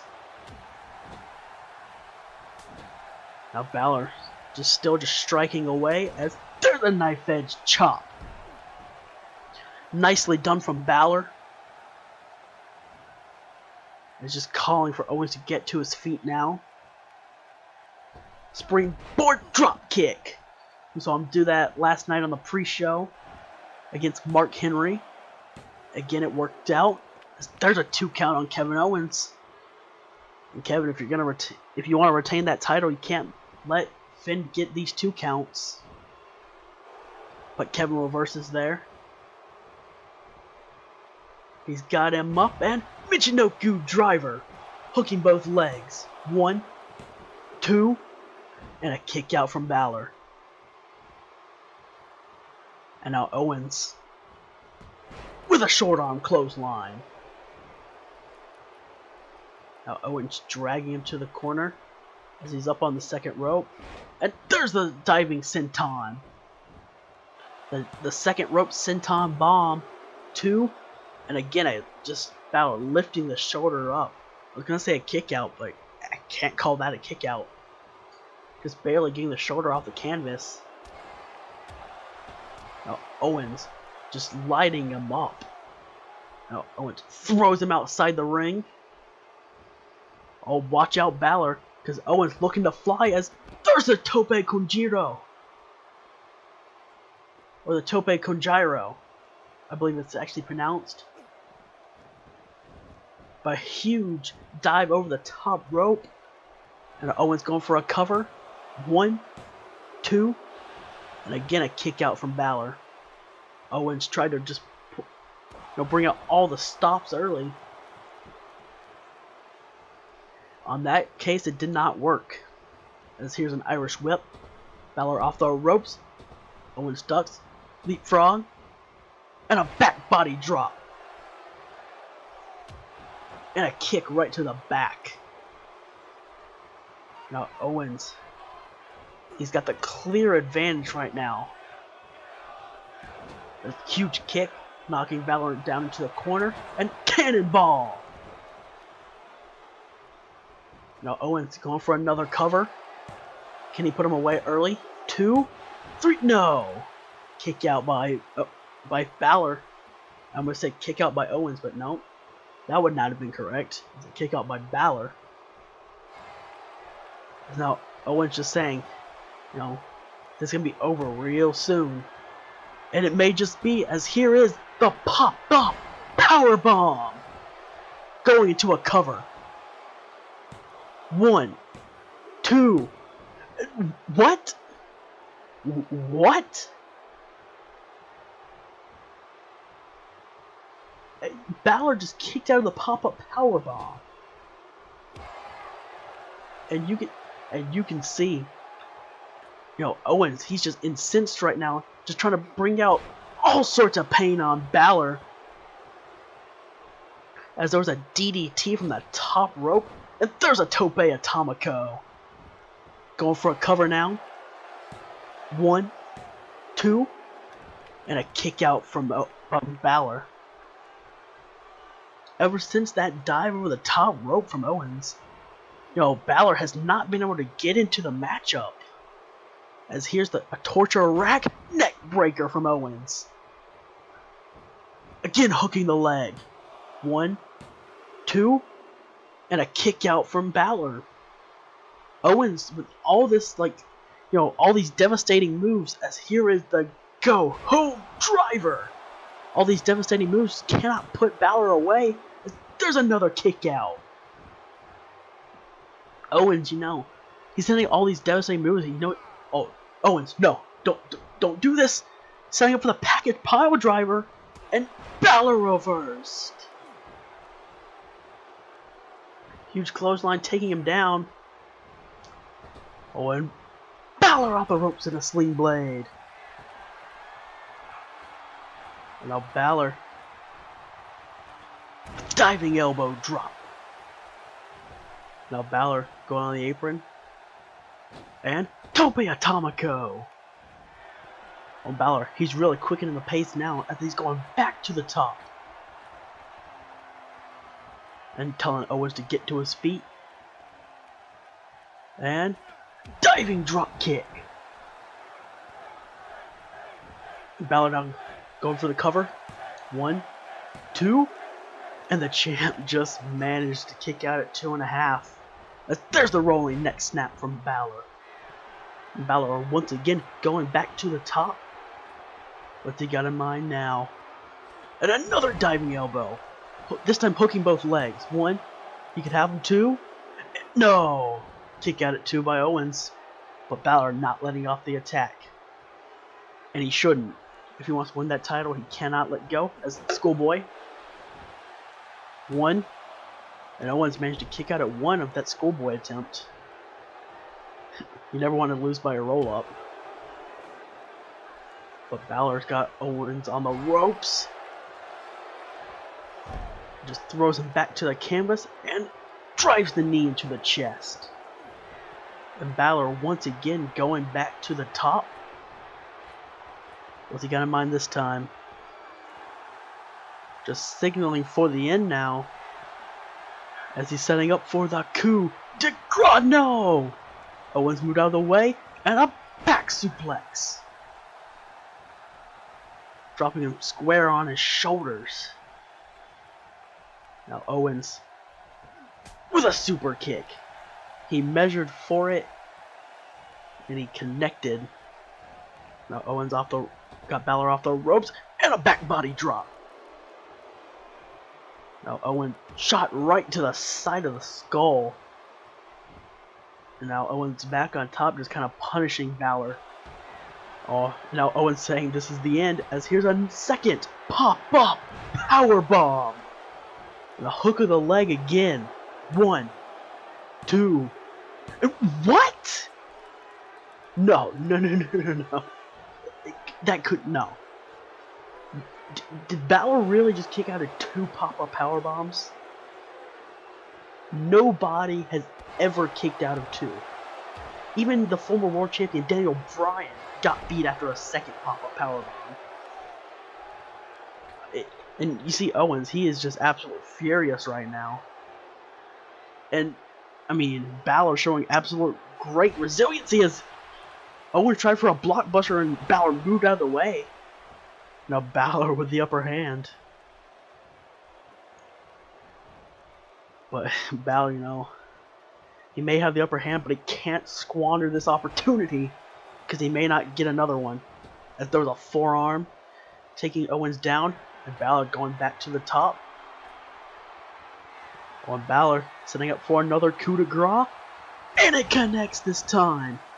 Balor with the coup de grace. Is he gonna be the world champion? 2? No! Now Owens kicks out of the coup de grace.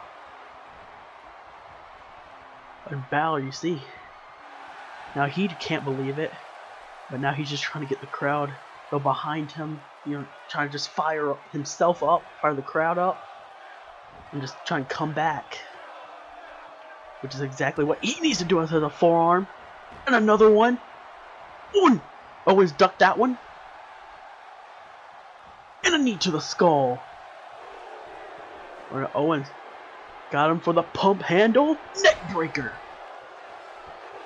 Oh, Owens. I think Owens is saying that it's going to be over now. As Owens, he's got him. No, Kevin, don't. No. Package pile driver. And you see the referee telling Kevin to back off so he can check on Finn.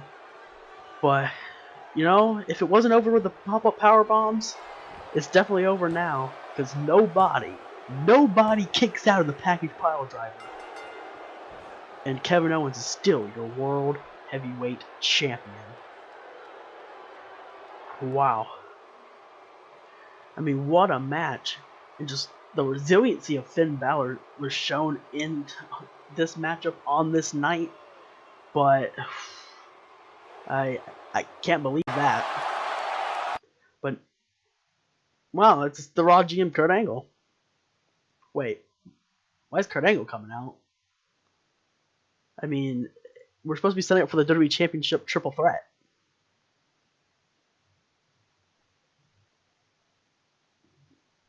Kurt, what are you talking about? An open challenge? What? Seriously, Kurt, what are you talking about? What happened to Seth Rollins and Christian? But seriously. Oh, look at this. American Alpha, the former NXT Tag Team Champions, are answering the open challenge? This is great. I mean, I guess it makes sense. I mean, GM Rhodes didn't have anything for American Alpha on NXT anymore. Yeah, it's great. But I wonder which one of them though are going to challenge Triple H for the title though. That's what I'd wonder. But they're fired up. They look ready to go.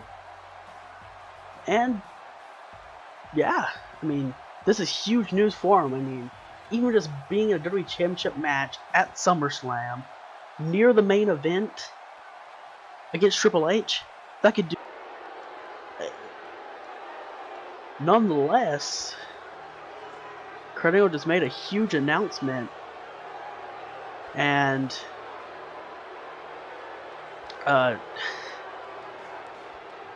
Yeah, Triple H. He's gonna have to have an open challenge. And yeah, I still want to know what happened to Seth and Christian. I mean, yeah, we saw what happened earlier with Del Rio following Seth into his locker room, but I mean, we don't know if that had anything to do with anything. But nonetheless, Triple H got to do an open challenge, and okay, that's all I can say. Is just okay. I mean, fully unexpected, but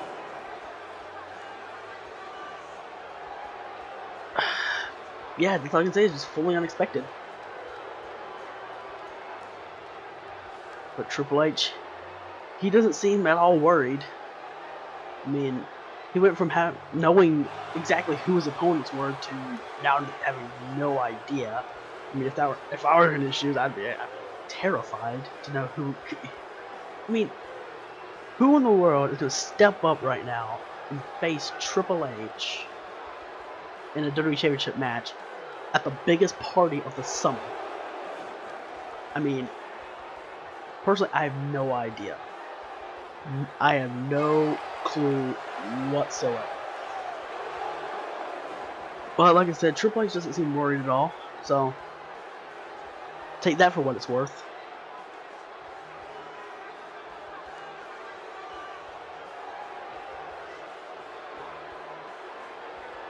There's Triple H.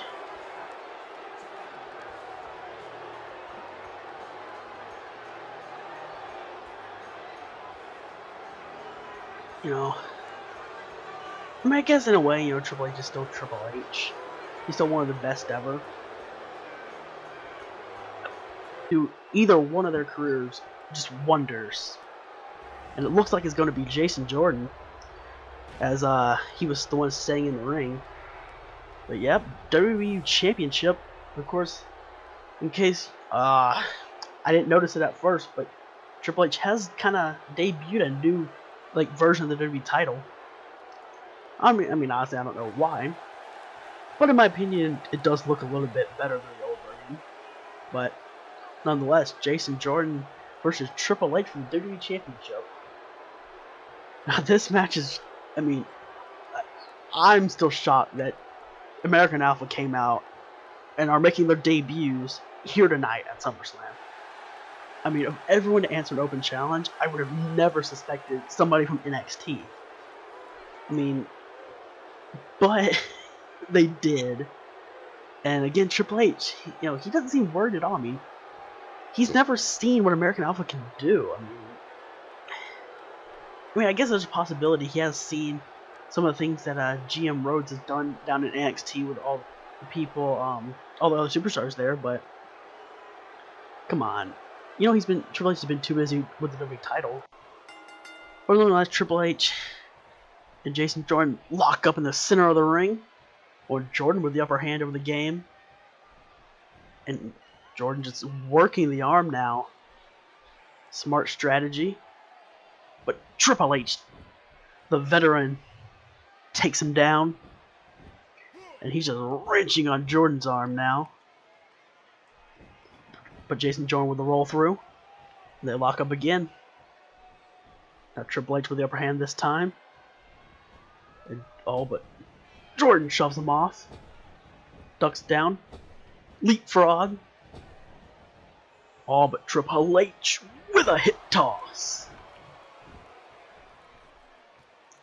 You know, knowing the amateur background of American Alpha and just the technical ability of Triple H and who he was topped by, I'd expect this to be a very great technical matchup. And I mean, if the kind of back and forth with the tie-up at the beginning was any indicator of that, or wasn't an indicator of that, then I don't know what the hell would be. But Triple H with a knee drop. Now going for a quick pin. 1, 2, and a kick out. And again, not even kick out, just Jordan lifted the shoulder up. We've seen that quite a few times here tonight. But Triple H spins him around. And chin breaker. Now, that's a very smart strategy. Especially for the kind of offense that Jordan does. Taking out the leg. That'll definitely hurt him. But now Triple H. And that's exactly what he's doing. He's sticking to working to the leg. Oh, and there's that crotch chop. Just telling Jason Jordan to suck it. I mean, that may be a good way for the people to get behind Triple H, though, because who doesn't love DX?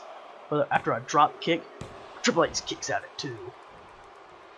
And Jason Jordan just got a near fall on the current WWE champion in his first ever match here on the main roster, as there's a Northern Lights with the bridge. 1, 2, and another near fall. Jordan is getting multiple near falls right now. This is going to be absolutely surreal, as there's a German suplex. And you see Gable on the outside absolutely just thrilled for his tag team partner doing so well. As another kick out. And the near falls keep getting closer and closer. As now thrown into the corner. There's a spear into the corner. Now Jordan just kicking Triple H while he's in the corner. Now going for another cover. 1, 2, and another 2 count. And again, the 2 counts are getting closer and closer to 3 each and every time. I mean, you may not believe this as, oh, here's a hammerlock. You may not believe this, but Jordan has a good, at this point, Jordan has a good possibility of walking out with the WWE title tonight. But Triple H fighting on the hammerlock. And a knife edge chop. She's one of his best friends, the Hall of Famer Ric Flair. And they're just lighting Jordan up with the strikes. That's one away. Triple H can definitely take advantage of Jordan. Here's a spine buster. Hooking the leg now. 1, 2, and a kick out by Jordan. I'd say probably about 2.7. But Triple H may have been a little shocked, but he's not letting it phase him as there's another knife edge chop. And now a DDT. What do you have in mind, Triple H? As he's on the second rope. Oh, and Jordan moved out of the way. As here's a German suplex with the bridge. 1, 2, and Triple H again another real close near fall. But Jordan not letting off the attack as here's a schoolboy. Triple H's hands underneath the bottom rope. A huge shot to the back. And Jordan with a standing drop kick. Nicely done from Jason Jordan. 1, 2, and another near fall from Triple H. And again, a super late near fall at that. This is so surreal. And Jordan with a spear. And the belly to belly to follow. And again, hooking the leg. Oh, but the senior official John Cone was out of position. 2. And that cost Jason Jordan the win there. If John Cone would have been in position, Jordan may have just walked out with the title. But now, Jordan going out the legs of the game. There's a Dragon Whip leg screw. Of course, Jordan likes to use the ankle lock. So, you know, that's very good strategy, set that move up. But there's another Northern Lights bridge, but a rope break. Triple H, caught a lucky break. Going for another German, but Triple H blocked it. And now Triple H drops Jordan with a DDT. Now Triple H is putting the boots to him. Now he's got him in the corner. Oh, he's got him up top. What do you have in mind, Triple H? Triple H, I think he wants a superplex. And there it is. Superplex done to perfection. 1, 2. No! Kicked out by Jordan. Oh, now Triple H, look at this. Another crotch chop.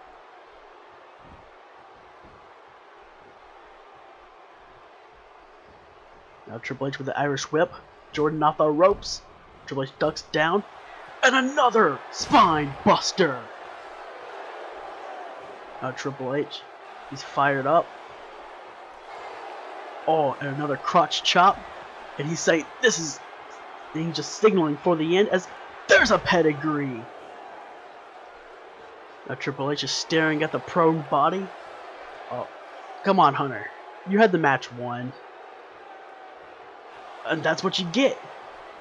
Hunter got cocky, and here's a leg capture suplex. That is what you get for being cocky, Hunter. Now Jordan just staring at Triple H. And Irish whipped in the corner. And look at spear. And belly to belly combo for the second time now. And Jordan picks him straight back up. Because here's the Olympic Slam. Shades of the Raw General Manager Kurt Angle. Now hooking the leg. 1, 2. No, that was so close. Jordan nearly just walked out with the gold. I mean, God, you know how embarrassing that would be for Triple H? To lose to, somebody making their debut. Oh, but that may just happen as here's the ankle lock. Jordan with the ankle lock now. And Triple H trying to fight it. As he's crawling to the ropes now. And that allowed him just enough momentum to throw Jordan off. And a huge right hand takes him down. And there's an elbow. And another elbow. And a third elbow drop. And Triple H, he knows that he's got to do something as there's a swinging neck breaker. Off the ropes, and a clothesline. And now he picks him straight back up. And there's the running high knee. And Triple H with another spine buster. Oh, but he dropped down to a knee. But he's back up now. He's picking Jordan right back up. And Triple H, no taunting, no theatrics, drops him with another pedigree. And Gable, you see on the outside, he knows that it's over now. 2, 3. And Triple H, he just got the fight of his life. But he walked out with the gold. And that's all that matters.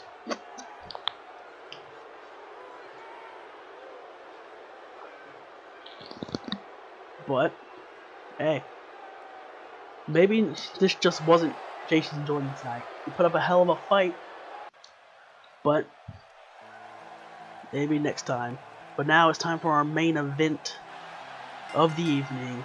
As we've got the winner takes all, loser leaves WWE, Extreme Rules, the TV champion James Murderson, the Intercontinental champion Adam Daniels. The winner gets everything, the loser, well, they're out. Their contract is ripped up, terminated, and,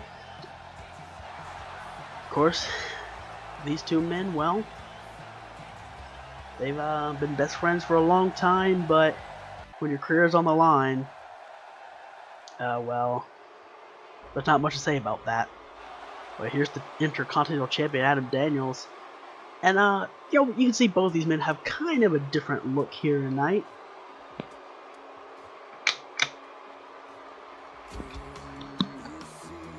But nonetheless, they're still Adam Daniels and still James Murderson.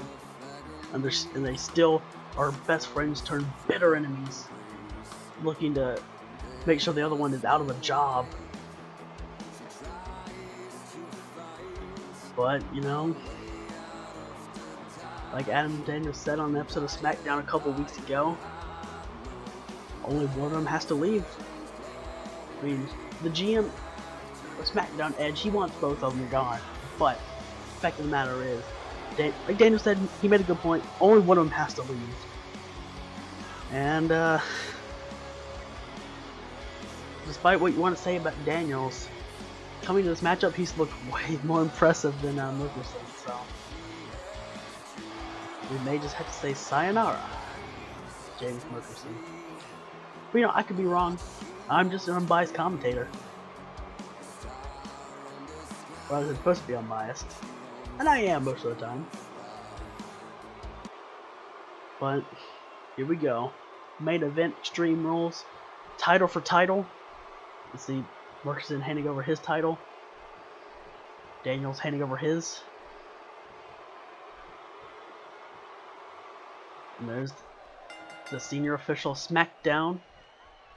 There you can see, just both men just kind of walking around, just trying to feel each other out, realizing that one of these men will have, this will be their last time in a WWE ring. Now they're slugging away. Yep! As Daniels with a couple of uppercuts. Oh, he went for a third, and Mickelson blocked the shot. Now he's the one firing away. If there's an uppercut of his own. Oh, and right off the bat, this match is already on the outside.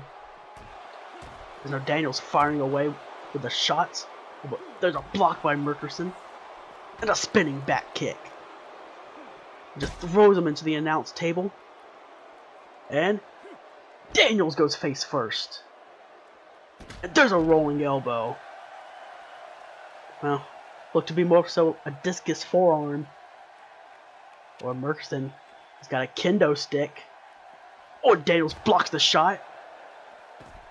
Oh, but Mickelson stopped him from using it as there's a Hurricane Rana on the floor. Now he's got him up and throws him in the ring. Now Mickelson got his hands on the kendo stick again. Now just waiting for his former best friend to get up. This is a shot right to the gut with it. Now he picks him up. And there's an uppercut. Now look at this. Springboard roundhouse. A roundhouse kick right to the rib cage. 1, 2. There's a kick out. And Daniels almost just lost his career. And imagine this early on. Oh, that would have been embarrassing. But Mickelson got the kendo stick again, and once again Daniels blocked the shot. And he nailed him right in the gut with this kendo stick. As he hit him with it after that as well. Now Daniels got him up. And Irish whipped into the corner. Oh, now he's got the kendo stick again. Now look at this, just choking him out between the rope and the kendo stick. Just throwing him to the mat. Now Daniels unloading with a kendo stick. Right to the lower back into the ribs. Oh, but Mickelson reversed. And there's a clothesline. Damn near decapitated him. Oh, now he's looking for another weapon. What's he going to be looking for? A baseball bat. And shot right to the skull. Right as Daniels turned around, he ate it. Now he's going after the legs with it. But he rolled out of the way of that one. And here's a wheelbarrow arm drag from Daniels. And a clothesline. Mickelson tried to get up and he got taken right back down with a clothesline. And then a kick right to the lower back. Now Daniels going for the arm. Of course, both these men submission experts. Both these men very good with submission, so working a body part definitely a thing to do. As there's a diving leg drop from Daniels. Now he's going to the outside. Now he's looking for a weapon of his own. Oh, he's got a steel chair. Oh, and the chair hit Murchison right in the face as Daniels slid in.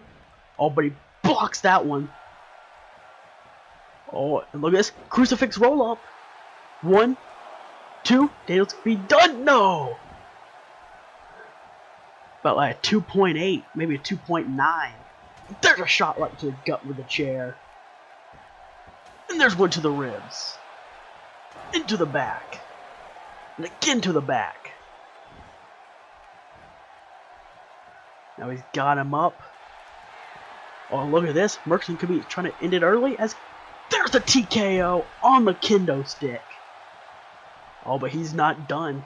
He realizes that that's not going to be enough. He's got to inflict all sorts of punishment to get the job done. So now he's got a table. Well, I mean,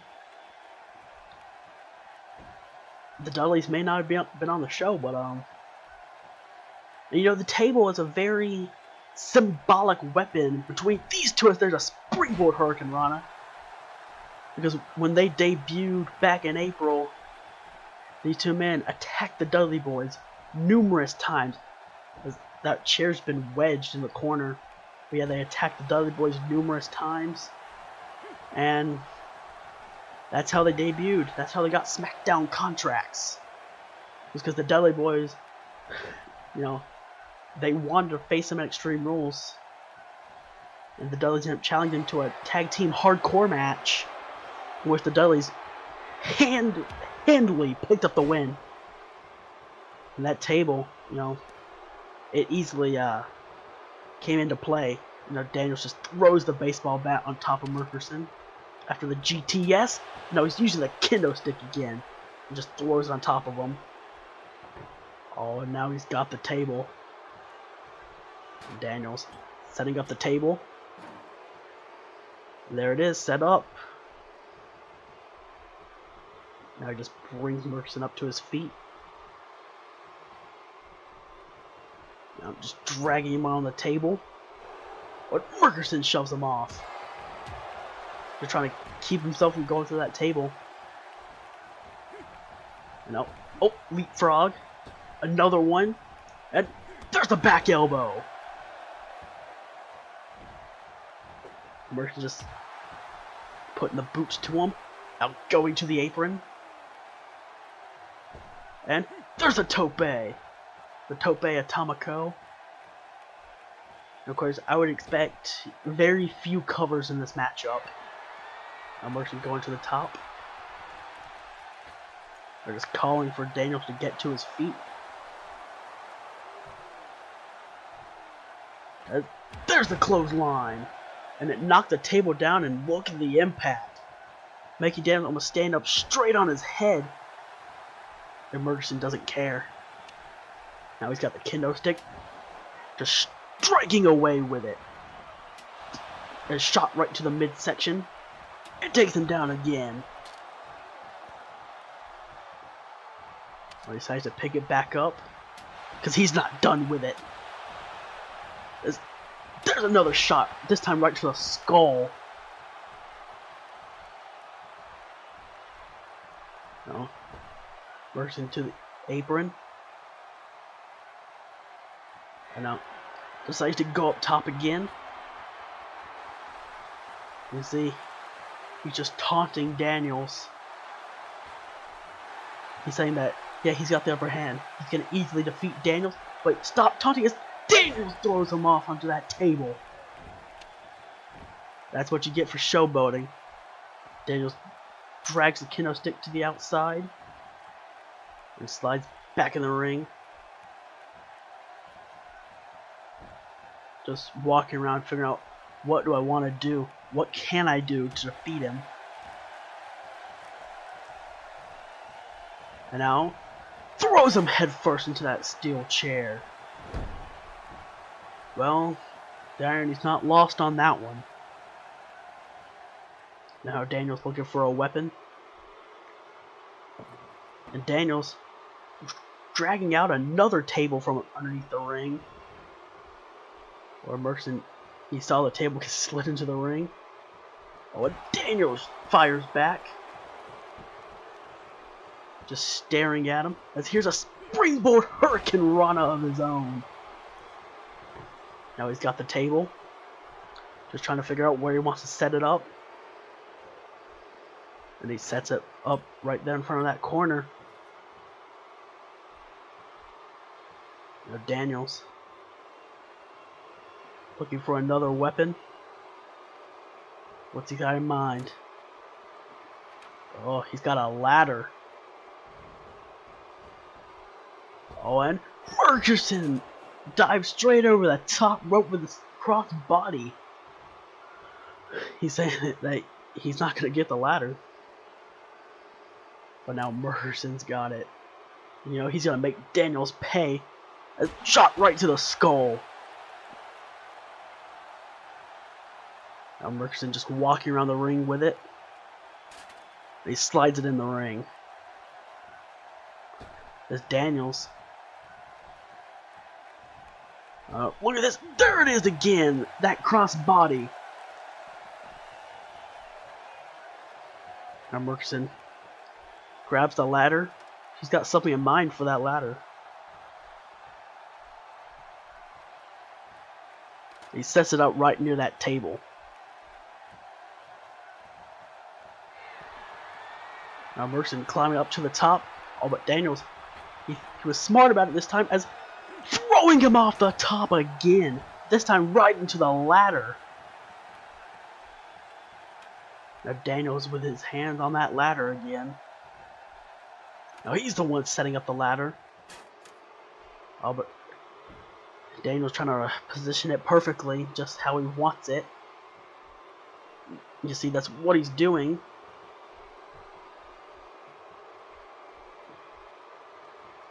Oh, but Murchison interjecting himself, trying to go for the God's last gift. What? No, there's a reversal. Daniel shutting that down. I think he's got it where he wants it now. There's an uppercut. And a shot right to the skull and another. Now Daniels pretty much daring Murchison to climb the ladder with him. And oh, these two are going to fight on top of the ladder. There's a knife edge chop and another. And oh no, block that one. There's a shot from Murchison. And a kick. Oh, Daniels almost fell right through that table. Oh, and he's knocked down. Oh, look at. Oh, this is not good. At the top of the ladder, 5-star frog splash. Hooks both legs. Oh no. And Daniels somehow kicked out at 1. Daniels kicked out of 1 at that 5-star from the top of the ladder. That's drop kicked over the top. Now Murchison, I don't know what he's got in mind. Take him to the outside.